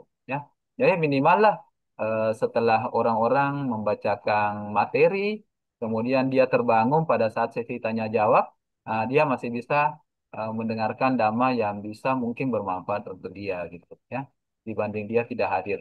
Jadi ya seperti itu dibanding tidak mendengarkan dhamma, ya masih lebih bagus berusaha mendengarkan dhamma. Walaupun sebenarnya em, dikatakan bukanlah saat yang tepat. Ya, kenapa? Karena tidak akan menghasilkan hasil yang maksimal. Nah ini pendapat saya secara subjektif. Silakan para Romo, teman-teman mengkoreksi kalau saya salah. Anu Wodana untuk pertanyaannya. Terima kasih, Ramajoni.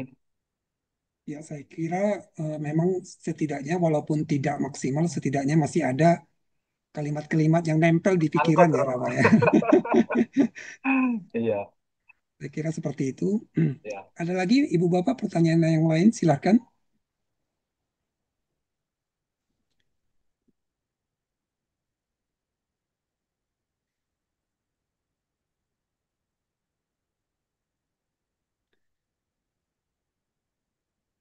Kalau belum ada, saya ingin menanggapi tadi eh, pernyataan Rama Bumi Horas mengenai Buddha tidak pernah membacakan parita untuk menyembuhkan penyakit. Bagaimana dengan Ratana Sutta, Rama? Ah Pada ya, saat itu kan eh, pada saat itu kan muncul wabah penyakit yang sangat hebat gitu, yang sangat besar ya, ya. Kemudian Buddha membacakan Ratana dan menghancurkan murid-muridnya membacakan Ratana Sutta tersebut. ya. Bagaimana Jadi menurut Rama? eh, kalau kita membaca Ratana Sutta, jadi di dalam Ratana Sutta itu isi asli Ratana Sutta sendiri itu tidak ada Sang Buddha meminta Bante Ananda untuk membaca dan mengelilingi Wesali. Ya, jadi itu adalah komentar tambahan yang ditambahkan belakangan.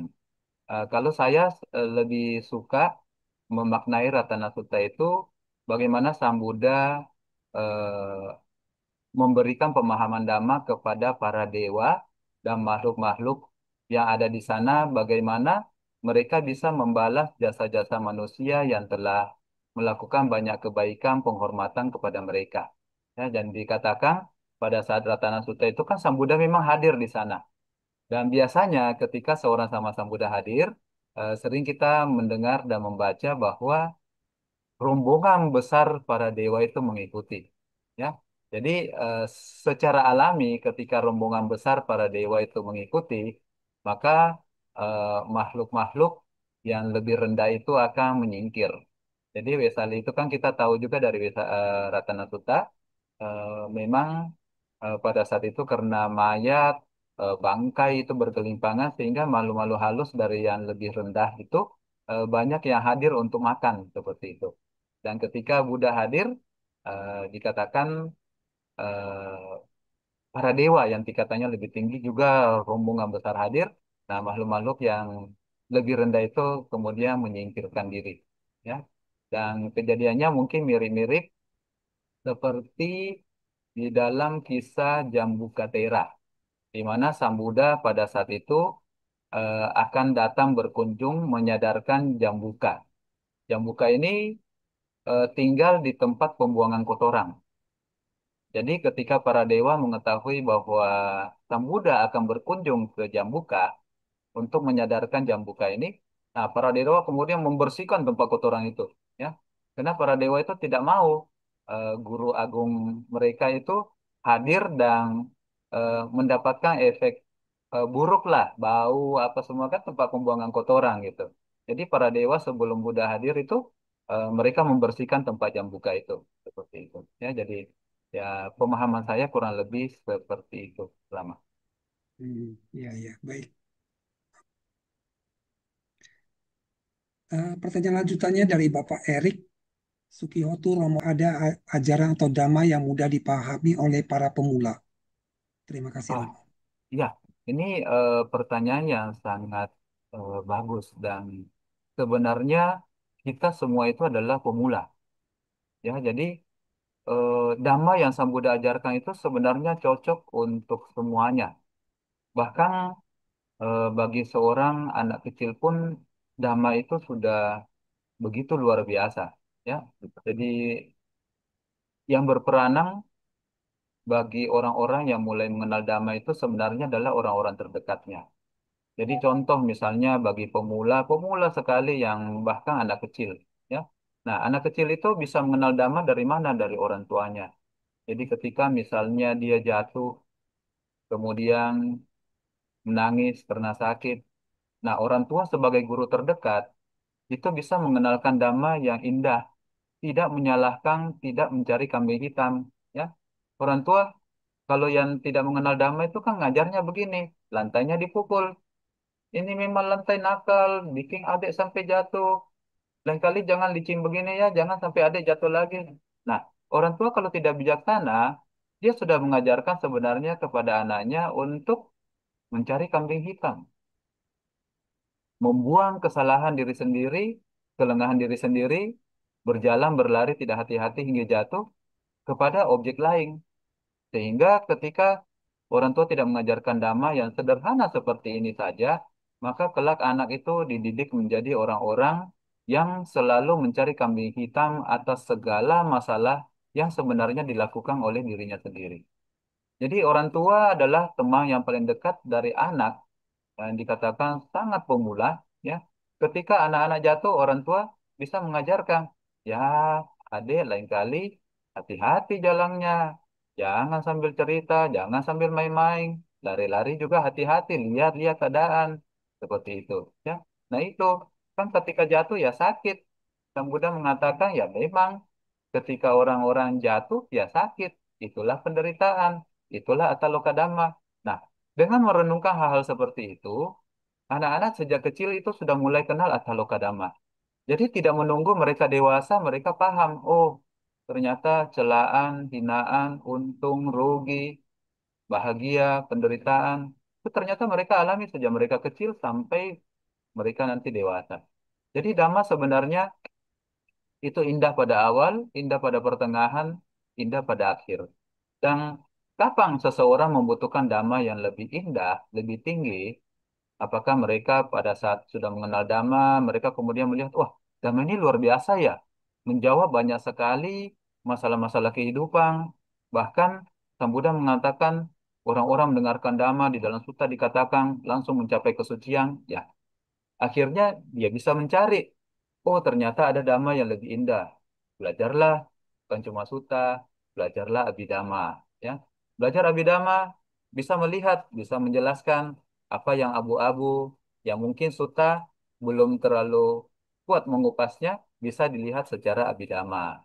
Kemudian apa yang dijelaskan di dalam Abhidhamma ketika kita tidak paham, sutta bisa menjelaskan. Sehingga Abhidhamma dan sutta itu satu rangkaian yang luar biasa. Dan ketika seseorang belajar bertingkat, bertingkat, bertingkat, bertingkat, dan sebagai satu ciri yang baik bagi seorang umat Buddha, itu harus kritis dan tidak asal terima. Karena Sang Buddha sendiri memberikan kita pegangan bahwa jangan asal percaya. Bahkan walaupun itu ditulis di kitab suci. Dan ini kan yang luar biasa. Saya yakin di dalam Dhamma apapun, ya, tidak ada seorang guru yang begitu luar biasa yang bisa memberikan pernyataan seperti ini, gitu, ya. Jangan asal percaya, bahkan walaupun itu ditulis di dalam kitab suci, bahkan walaupun itu dikatakan oleh guru-guru yang telah dikatakan telah mencapai kesucian.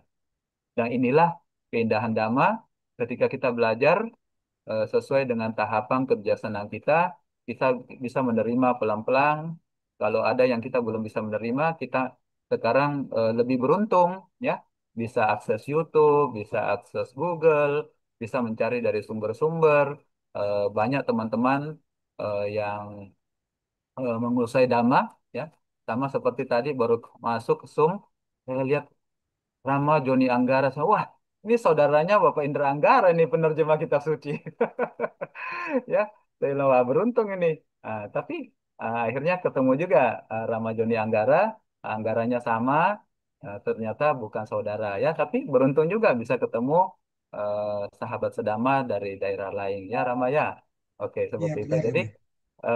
ya, Dhamma itu indah bagi kita untuk segala umur, ya, seperti itu. Namo Dana, Rama, silakan Ya. Rama. Berdasarkan pengalaman Rama, kira-kira bagaimana eh, membangkitkan semangat Hmm. untuk orang-orang pemula yang belum tertarik pada Dhamma sehingga mereka mau tertarik mendengarkan Dhamma. Ah, Kan ya, sesuai dengan topik pada malam hari ini kita itu mendengarkan Dhamma pada waktu yang tepat adalah berkah utama. ya, Bagaimana membangkitkan semangat terhadap orang-orang yang belum tertarik mendengarkan Dhamma agar mereka mau mendengarkan Dhamma? ya, Bagaimana menurut pengalaman ya, Rama ini? ya, ya. Terima kasih Rama. Jadi Ya, eh, ini pertanyaan yang sangat bagus. Kenapa? Karena kita umat Buddha itu kan kita tahu semakin hari semakin kurang. Nah, kenapa semakin hari semakin kurang? Karena kebanyakan orang tua zaman dulu itu mereka menganut agama Buddha, mohon maaf sebatas hanya KTP. Dan kebanyakan kita itu adalah dari tradisi, ya. Nah, sungguh beruntung kalau misalnya orang tua ya mungkin seperti Rama Joni ya sudah aktif di Magabudi. Ya, itu kan kalau anak bertanya itu bisa memberikan penjelasan yang memadai. Nah, bagaimana menyikapi hal-hal ini? Jadi kita di Sasana Dipa itu, karena Sasana Dipa itu ada tim ya, jadi banyak pemuda-pemuda juga yang kemudian melihat dengan cara yang sama bahwa eh, umat Buddha semakin hari semakin kurang. Dan yang kurang itu adalah pemuda-pemudinya, anak-anaknya. Bagaimana caranya kita memicu mereka, menarik mereka supaya mereka tertarik dengan Dhamma. Nah, bikinlah retret, bikinlah pertemuan ya. Dan dari beberapa kali pertemuan semacam kelas Dhamma, saya menemukan bahwa kebanyakan umat itu nanti tertarik mempelajari Dhamma kalau kita menghadirkan sisi logis dari Dhamma. Jadi biasanya eh, di dalam materi-materi itu saya eh, memberikan materi-materi yang secara umum telah dikenal mereka, tetapi ternyata sangat konsepnya berbeda secara agama Buddha. Contoh misalnya, ya, jadi sering saya mengatakan bahwa kita beruntung bisa mengenal Dhamma. Kenapa? Contoh sederhana, dikatakan kita sering eh, mendengarkan, ya. Nanti akan kiamat, kita ditakut-takuti. Misalnya tanggal 24, 25 September lalu di Uganda, itu ada sekelompok manusia. Mereka kumpul rame-rame meninggalkan hartanya. Kalau Bapak Ibu teman-teman ada dapat di video, ya. Mereka meninggalkan hartanya kumpul di tanah lapang. Kenapa? Karena seorang pendeta menjanjikan mereka bahwa 24, 25 itu nanti kiamat. Gitu, ya. Nah, sehingga mereka meninggalkan hartanya. Ya kan kalau kiamat ya diselamatkan, naik ke surga ya lebih indah, hartanya lebih bagus di sana. Kenikmatannya lebih luar biasa. Nah, tetapi saya bilang kalau misalnya kita sebagai umat Buddha, kenapa kita beruntung? Karena kita tahu bahwa kalau masih hujan, kiamat itu masih jauh. Kenapa? Karena Sang Buddha mengatakan 2600 tahun lalu bahwa kiamat bumi kita ini sekarang itu nanti kalau 7 matahari berdekatan orbit. Nah, di situ kalau kita sudah masuk ke ranah sains, maka anak-anak yang kritis akan bertanya, "Hah, dari mana Sang Buddha tahu bahwa waktu itu nanti kiamat akan 7 matahari berdekatan orbit?" Nah, di sanalah kita baru menjelaskan, itulah luar biasanya seorang sama Sang Buddha. 2600 tahun lampau, Sang Buddha membabarkan Dhamma, dan satu kuncinya adalah ketika Sang Buddha membabarkan Dhamma seperti itu, maka akan ada satu orang murid-muridnya yang bisa mengetahui bahwa Sang Buddha itu tidak bohong. Jadi ketika mengatakan matahari itu banyak, ya bukan cuma satu. Nah, kita bisa lihat suta. Ada Bante Ananda pernah bertanya, ada Abibu, murid dari Sama Sambuddha Siki. Itu bisa memperdengarkan suaranya ke 10.000 tata surya. Nah, dari sini kita sudah tahu, oh 10.000 tata surya berarti Sang Buddha melihat bahwa alam semesta ini luas sekali. Bukan cuma bumi itu pusat tata surya, bukan bumi dikelilingi matahari. Seperti konsep-konsep zaman dulu. Yang sekarang mungkin kalau Bapak Ibu lihat di internet itu sudah mulai pelan-pelan dihapus. Ya. Jadi Sang Buddha mengatakan bumi itu banyak, ya banyak. Bahkan Sang Buddha mengatakan, ketahuilah Ananda, nanti ada 1.000 Culanika Lokadato.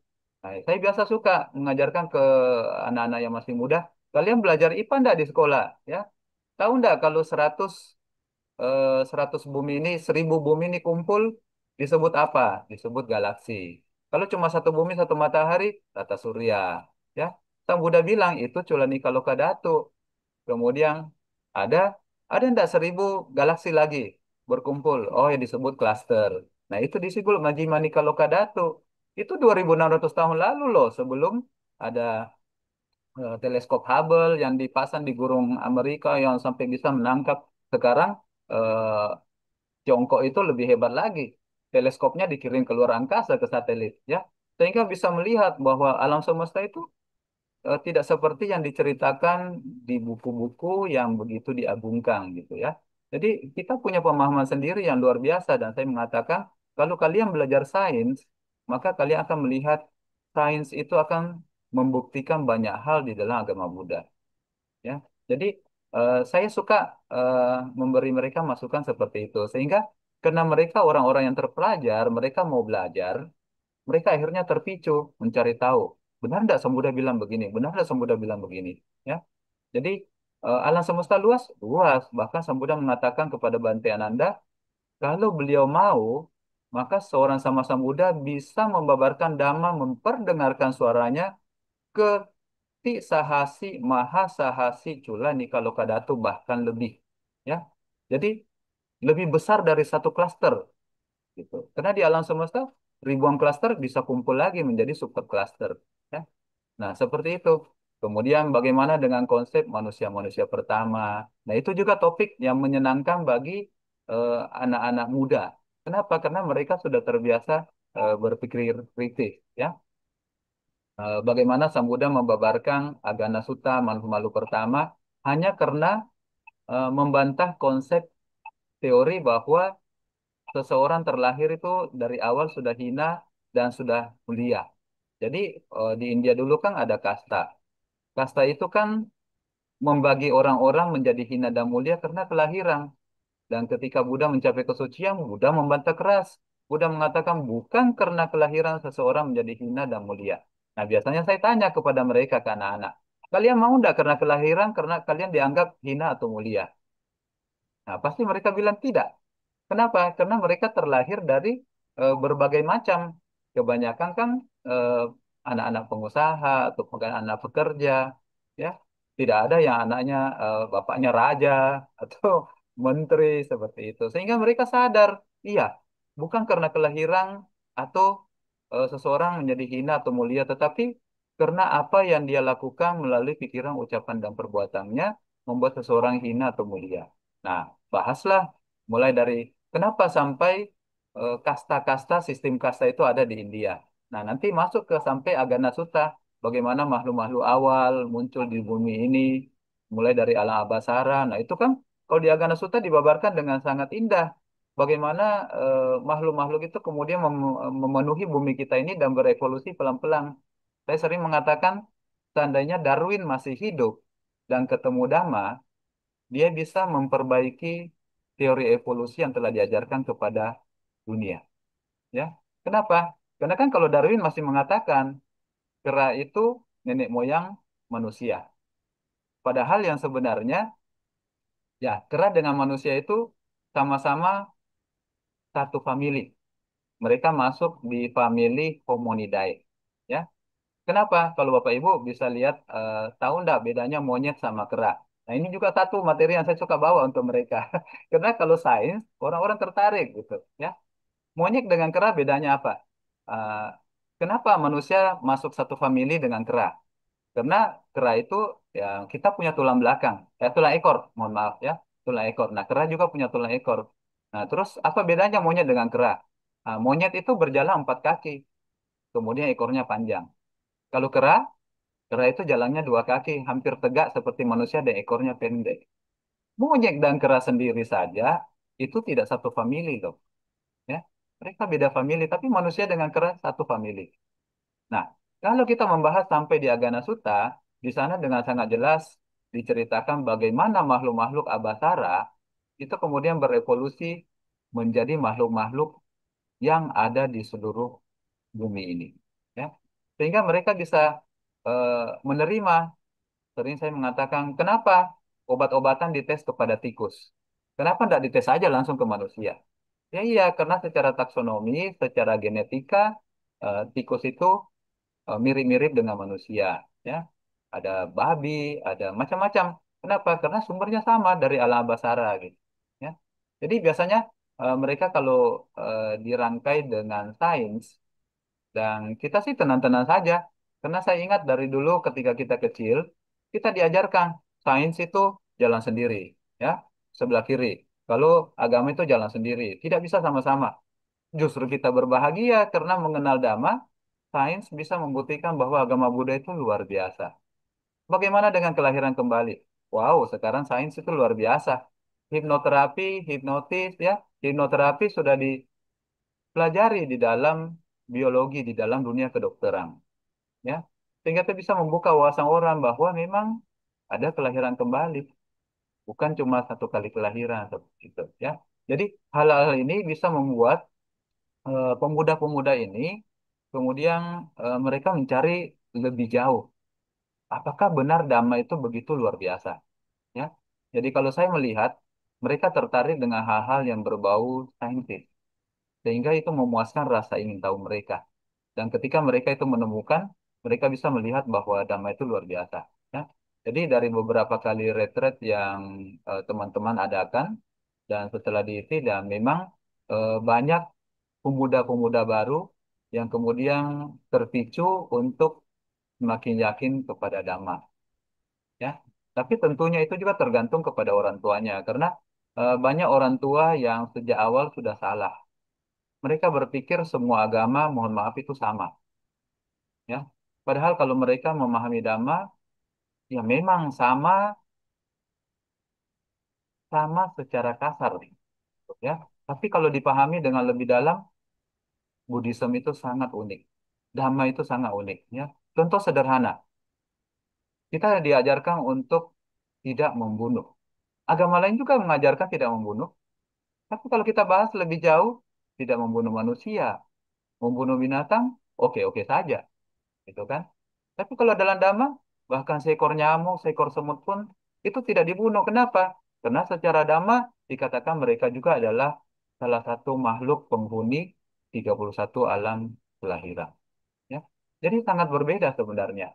Dan tentulah ya mereka bisa mengenal Dhamma, jalurnya bisa macam-macam, bisa dari teori, kalau mereka senang belajar, mereka masuk lewat teori, bisa lewat praktek, karena mereka melihat, wah, umat Buddha itu cinta kasih ya, binatang pun tidak dibunuh. Nah, mereka masuklah dari sisi kemoralan, tertarik, pelan-pelan bisa belajar teori, saling melengkapi, dan ada juga yang mengenal Dhamma, itu masuk dari sisi meditasi.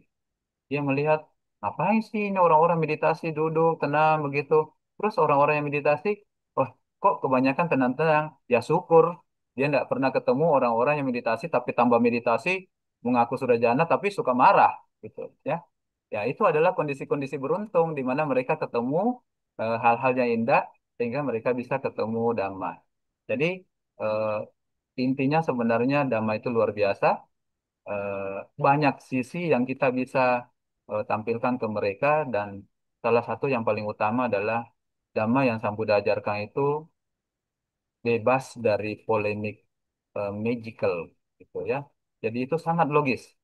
Kenapa ketika membacakan khotbah, memberikan perenungan, orang-orang bisa sembuh? Ya iya, karena mereka memahami Dhamma, mereka mendapatkan manfaat itu. Walaupun tidak, sebenarnya perhatian teman-teman untuk datang itu sudah membuat mereka lebih bahagia, ya. Kenapa, Bapak Ibu? Karena ya itulah, eh, banyak sekali umat Buddha yang kecewa ketika mengalami masalah, sakit dan sebagainya karena ketidakpedulian dari teman-teman sendiri. Mereka akhirnya lebih diperhatikan oleh tetangga, yang mereka pindah, ya, mereka pindah. Banyak banyak kejadian seperti itu. Nah, jadi supaya Dhamma bisa lebih berkembang, ya kita semua memang harus terlibat seperti itu, ya. Dhamma itu indah, indah luar biasa. Jadi kalau saya yakin Bapak Ibu dan teman-teman yang hadir di Zoom ini, ya, itu pasti tahu Dhamma itu indah. Sehingga eh, di tengah kesibukan, di tengah waktu yang kepepet, ya, itu masih sempat hadir mau sama-sama membahas Dhamma, walaupun sudah malam seperti itu. Ya, ya. Anu Modana Rama, Ya, demikian. baik. Terima kasih, Rama. Sebagai pertanyaan terakhir, Rama ini, Oh ya, silakan mudah-mudahan Rama. bisa memberikan pencerahan kepada pendengar. Di akhir-akhir ini kan kita sering mendengar banyak pembicara-pembicara di media sosial dan dhamma yang disampaikan itu bermacam-macam. Nah, menurut Rama Bumi Horas, bagaimana pendengar tahu dhamma yang mana yang harus dipilih untuk didengar? Dhamma yang sejati itu ciri-cirinya bagaimana gitu? Iya, ah, pertanyaan Ramajoni ini bagus sekali ya. Jadi sebenarnya untuk mendengarkan dhamma, dhamma yang bagaimana yang disebut sebagai dhamma ya. Sang Buddha sebenarnya memberikan kita tuntunan ya, yang bagaimanakah yang disebut sebagai dhamma ya. Yang itu ada di dalam eh, Gotami Sutta, kemudian ada juga di Upali Sutta ya. Jadi apa-apa saja tuntunannya. Saya coba dari saya sambil saya eh, sampaikan. Nah, eh, banyak sekali. Salah satunya adalah dhamma itu ketika diajarkan, ketika kita dengarkan, tidak menimbulkan keserakahan. Kemudian tidak menimbulkan kebencian. Kemudian tidak membuat kita menjadi semakin serakah. Tidak menimbulkan apa namanya hal-hal buruk di dalam diri kita. Ya, ini kebetulan saya sudah dapat, saya share. Nah ini. Jadi apa sih dhamma itu? Nah, di dalam Gotami Sutta, mohon maaf ini kelihatan nggak ya? Agak kecil. Ya, Oh ya, udah bisa, Rom. oh ya, ya. Jadi eh, satu waktu kan eh, Bikuni Mahapajapati Gotami yang dulunya adalah ibu tiri dari Pangeran Siddhartha itu bertanya, apa sih? Ya mirip-mirip pertanyaan Upali ya. Kelak di kemudian hari ketika Yang Mulia itu sudah tidak ada, bagaimana kami bisa mengenal bahwa ini adalah Dhamma? Nah ini, bila Gotami engkau mengetahui hal secara pasti, Dhamma yang diajarkan itu menuju pada nafsu, bukan pada tanpa nafsu, menuju pada kemelekatan, bukan pada tanpa kemelekatan, menuju pada pengumpulan, bukan pada pelepasan, menuju pada memiliki banyak keinginan, bukan pada kepuasan, menuju pada suka berkumpul, bukan pada kesendirian, menuju pada kelambanan kemalasan, bukan pada semangat, menuju pada kehidupan yang mewah, bukan pada kesederhanaan, maka tentang hal-hal ini, engkau bisa merasa pasti, ini bukanlah dhamma, ini bukanlah winaya, ini bukanlah ajaran sang guru. Ya, dan sebaliknya, kalau ajaran-ajaran itu menuju pada nafsu, menuju pada tanpa nafsu, menuju pada tanpa kemelekatan, menuju pada pelepasan, menuju pada santuti merasa puas, menuju pada kesendirian, lebih senang sendiri, semangat, menghasilkan kehidupan kata tanpa keinginan yang banyak, sederhana, ya, maka kita bisa memastikan inilah dhamma dan inilah winaya, inilah ajaran sang guru. Ya, jadi panduannya sederhana sekali. Kemudian untuk kita sebagai pembicara, mungkin kita harus menyampaikan ketika kata-kata itu disampaikan oleh Sang Buddha, kita harus fair menuliskan bahwa Sang Buddha mengatakan ini di mana, begitu.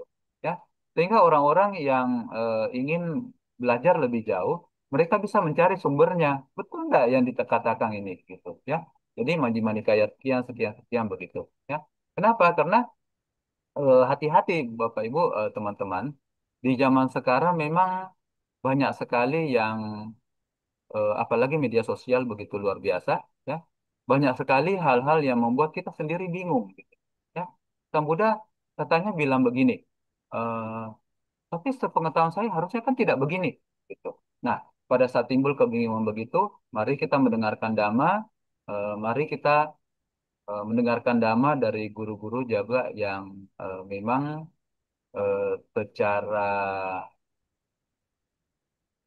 historis, secara sejarah mereka, mereka memang belajarnya dari Theravada, ya seperti itu. Jadi Bapak Ibu, kalau teman-teman mau mendengarkan Dhamma, ya di YouTube banyak sekali ceramah-ceramah dari Bante Panya, dari FTI, Bante Santa Cito, Bante Titayano, ya. Kemudian dari tangga lain ada Bantenan Lukansa, kemudian ada Asing Keminda. Nah, itu semua eh, biku-biku yang strict sekali. Ya, jadi apa yang mereka katakan ya bisa menjadi masukan buat kita, dan kalau kita eh, tidak terima, kita masih bisa mencari kebenarannya. Benarkah itu yang sudah sampaikan seperti itu? Ya. Jadi kalau dari ciri-ciri ini kita sudah tahu bahwa semua dhamma yang Sang Buddha ajarkan itu sebenarnya rasanya membuat kita itu merasakan dhamma, dhamma itu adalah pembebasan. Sang Buddha pernah membabarkan dalam satu sutta juga sama seperti air dari semua tempat ketika masuk ke samudera itu rasanya asing, ya. Jadi dhamma itu pembebasan. Jadi betul seperti ini kalau kita diajarkan eh, mau kaya begini begini begini harus begini begini begini, ya itu memang kerjanya motivator. Gitu. Tapi karena kita bukan motivator, kita juga menyampaikan bahwa menjadi kaya itu adalah hal yang bermanfaat, itu kebahagiaan berumah tangga. Tetapi kita harus mengetahui bahwa menjadi kaya bisa menggunakan harta kekayaan, tidak punya utang, itu cuma 1/16 dari kebahagiaan yang lebih tinggi, yaitu Sang Buddha mengatakan bisa tanpa kesalahan atau dengan merawat gila. Ya. Jadi dari empat empat kebahagiaan berumah tangga, ya kita mengakui bahwa memiliki harta itu memang luar biasa.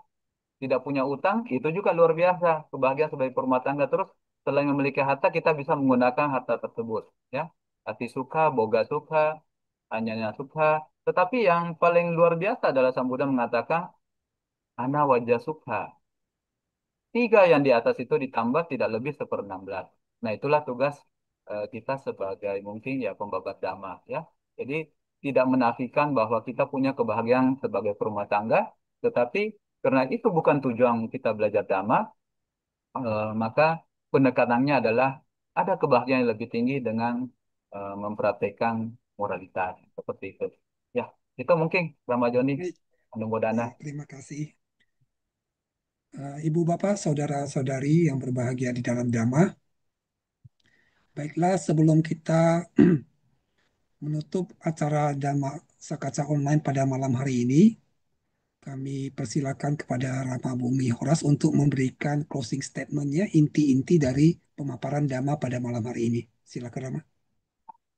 Anumodana Ramajoni, Bapak Ibu, marilah kita memanfaatkan waktu kita yang tidak panjang ini, karena kelahiran di alam manusia ini tidak panjang, tidak lama.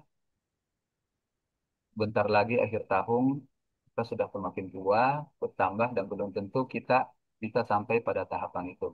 Nah, waktu-waktu yang tersisa, marilah kita gunakan untuk sesuai judul topik kita hari ini, menimbung berkah utama, menimbung sebab yang baik yang akan menghasilkan berkah bagi kita. Karena sebab yang baik itu adalah berkah, bukan hasil yang kita terima, bukan berkah, tapi sebab yang kita tanam. Salah satu dari 38 berkah utama yang Sang Buddha telah babarkan kepada kita, yaitu Kalena Dhamma Sawana, mendengarkan Dhamma di saat yang tepat. Jadi, bila kita memiliki waktu, mengurangi hiburan, mengurangi yang lain-lain, dengarkanlah Dhamma di saat yang tepat. Karena dengan mendengarkan Dhamma, kita bisa pelan-pelan mempersiapkan diri kita untuk menghadapi 8 kondisi duniawi dengan lebih bijaksana. Dan dengan mendengarkan Dhamma, timbul kebijaksanaan yang nanti akan membantu kita selangkah, selangkah demi langkah untuk mendekati latihan yang lebih baik dan pencapaian yang lebih baik sesuai dengan cita-cita yang Sang Buddha berikan kepada kita untuk mengurangi keserakahan, kebencian, dan kebodohan batin untuk mencapai tujuan akhir umat Buddha minimal tidak terlahir di alam yang menyedihkan. Ya, ya. Demikian Bapak Ibu, mari memanfaatkan waktu kita, mengisi waktu kita dengan hal-hal yang bermanfaat Salah satunya adalah menjalankan satu dari 38 berkah utama, yaitu mendengarkan dhamma di saat yang tepat. Demikian Rama Joni, mudah-mudahan Ya, juga buat teman-teman pengurus semua yang telah mengkondisikan saya bisa eh, ikut membabarkan dhamma pada hari ini. Anumodana, terima ya, kasih. terima kasih dan anumodana yang sebesar-besarnya kami sampaikan kepada Rama Bumi Horas. Selanjutnya, Ibu Bapak, mari kita melakukan persembahan jasa kebajikan dengan membacakan Parita Patidana yang akan dipimpin oleh Rama Bumi Horas. Kepada Rama, kami persilakan.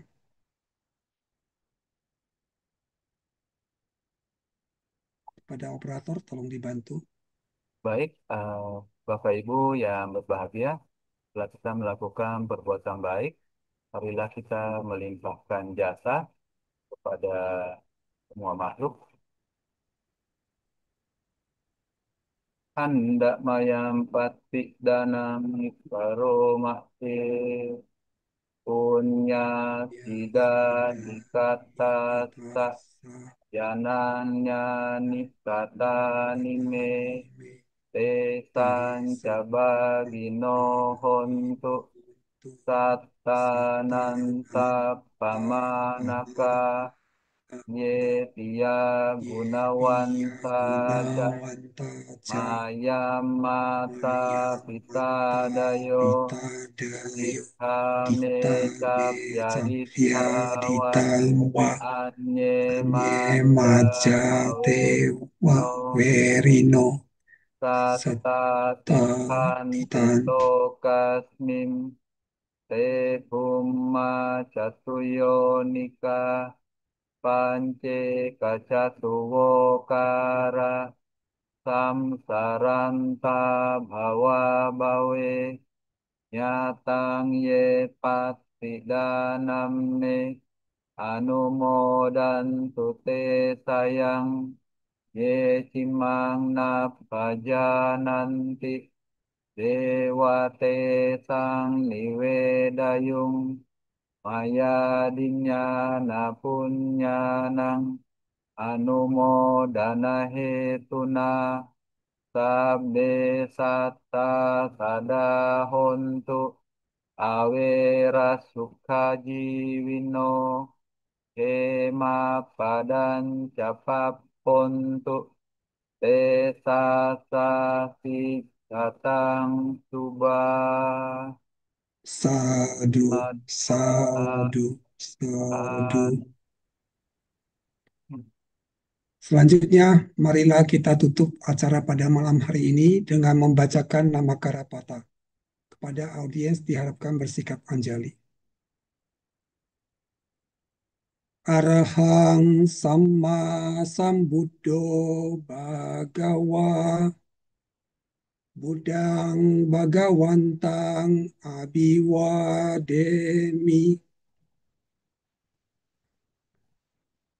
Swakato Bhagawata Dhammo Dhammang Namasami Supatipanno Bhagavato Sawaka Sangho Sanggang Namami.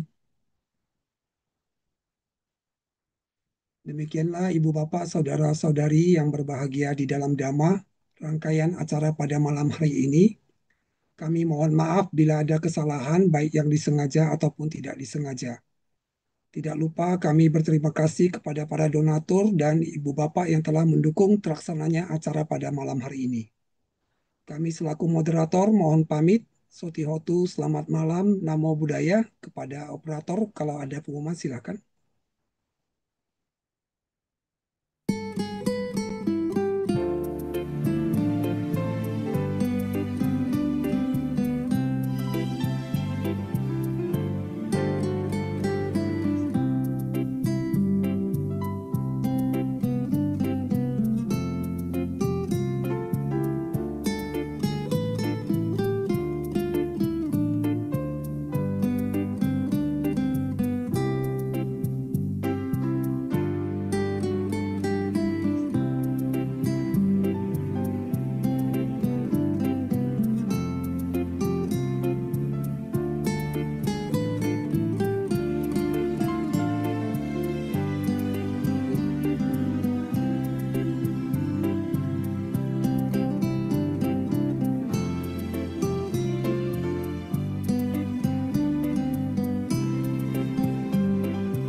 Baik, selesai sudah rangkaian acara pada malam hari ini.